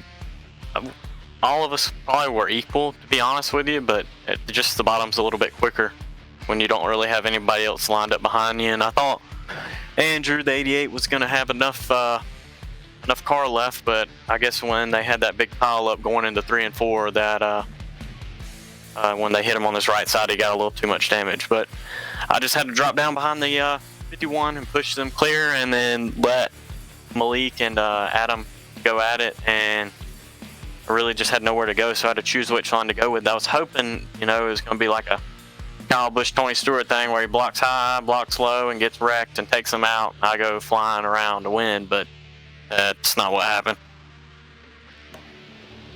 Indeed. How difficult, though, was it in this race to try and plan out the runs and plan out the strategy, because there are so many different variables that popped up, especially with the attrition in the second half of this race tonight? For sure. Everybody, I think, had damage at one point or another. I really just, it was so easy to make a big run because it felt like in the beginning nobody wanted to push, and then it felt like everybody started slam drafting a little bit, and it was just breaking all their momentum. So if you could just work the draft a little bit, you could get right up to the front. But the key is to be up front, and I should have stayed up there, but I thought, you know, there was going to be a couple wrecks, and you know, I missed a lot of the big wrecks, but I mean, you got to be up front leading this thing at the end, or at least close to the front. I just wasn't close enough. If I would have been first or second coming to that last restart on the green-white-checkered, we might have had a shot, but it's so hard to make something happen starting fifth or fourth, somewhere around there, because the two guys up front really control the momentum. Indeed, especially here at the super speedways. But the good news, you have your 43rd career top 5 finish tonight. That puts you just a couple behind Chad Cole in the overall official standings in the history of RSR competition. But the next race, though, is at Auto Club. And for those who raced on the official surface throughout the week, there's the chance of craziness at Auto Club. Your thoughts on that track as we go to the West Coast? It's really bumpy, and with this new package, these spoilers just cut such a big hole in the air that you just have massive draft, and makes it almost like a plate race for a couple laps, and then finally the tires kick in. But you know, fixed setups, it's really easy to go probably the first 20 laps wide open, and it's going to be crazy, and it's going to be hectic. Cars are going to be going 5 wide and 4 wide, and we're going to probably have big ones at Auto Club. I mean, it's just what it is with the package, and you gotta either be with it or you gotta just ride in the back. I mean, that's the name of the game with any kind of racing that has that much draft involved. But I feel like we got a good shot in Auto Club, and this package, just anybody can win. I mean, from Malik down to whoever finished last tonight. I mean, this package has created that, and it puts on an exciting show for sure. On that note, is there anyone you want to thank before we let you get going to celebrate your top 3 finish tonight? Yeah, I want to thank all my teammates. I'm sorry for, I want to apologize again to Dave and Malik, because when I hit Malik going across the line, I wasn't trying to. When I went to hit Adam, I pushed him up the track. But I want to say sorry to him, and I want to say sorry to my teammate Dave and Shane. I went to push him, and when I pushed him, it was like he checked up at the same time, and I hit him, and just hit him square and turned him right down into the bottom of the track. And I felt really bad about that, but I also got to thank Andrew, Dylan Jones, Eric Stanford, Steve Durham, Kamer for painting this ride for me. I had ME on the front, trying to feel like Ricky Bobby. But also I got to thank my grandma who's watching in the other room, and my fiance who watches all these races, and got to thank the good Lord above, because without him, nothing would be possible. Congratulations, the second place finish tonight, Daniel. Heck of a run. Thanks, Justin. That was Daniel Eberhardt coming home in second. Evan, back to you. Big thanks to Adam and Daniel for giving us a little bit of time here post-race to chat with them as they come home 1-2 in the season opener. Of course, we expected chaos. We got that. And as you had alluded to, now that we put Daytona behind us, Adam Benefield walks out as the points leader and the first driver on the playoff grid as we, start that road through 20 weeks of regular season competition. You alluded to it. The craziness doesn't really ramp down with this package ever. Fontana next Monday night is where we head before we hit a string of intermediates. And if you're watching the Cup Series Series race this weekend. If you watched the Coca-Cola iRacing Series race last week, you'll know that that race has the potential to be just as thrilling. Absolutely, and it's so difficult to try and break away first off at Auto Club with the current package. But there's a couple factors as well you have to think about. One, new build coming out this week. It'll be the first race with the new build in the 2020 physics inside the Cup cars. Two, another thing to think about, there's the chance of tire wear.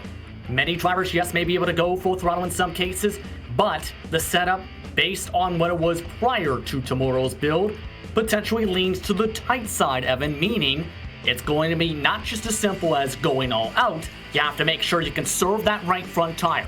And third, don't be surprised to see some mega blocks down the back straightaway all the way to the light line based on what was seen by some of the action throughout the week, with drivers trying to hold on to valuable track position while others try and take advantage of the massive runs you can get at Auto Club.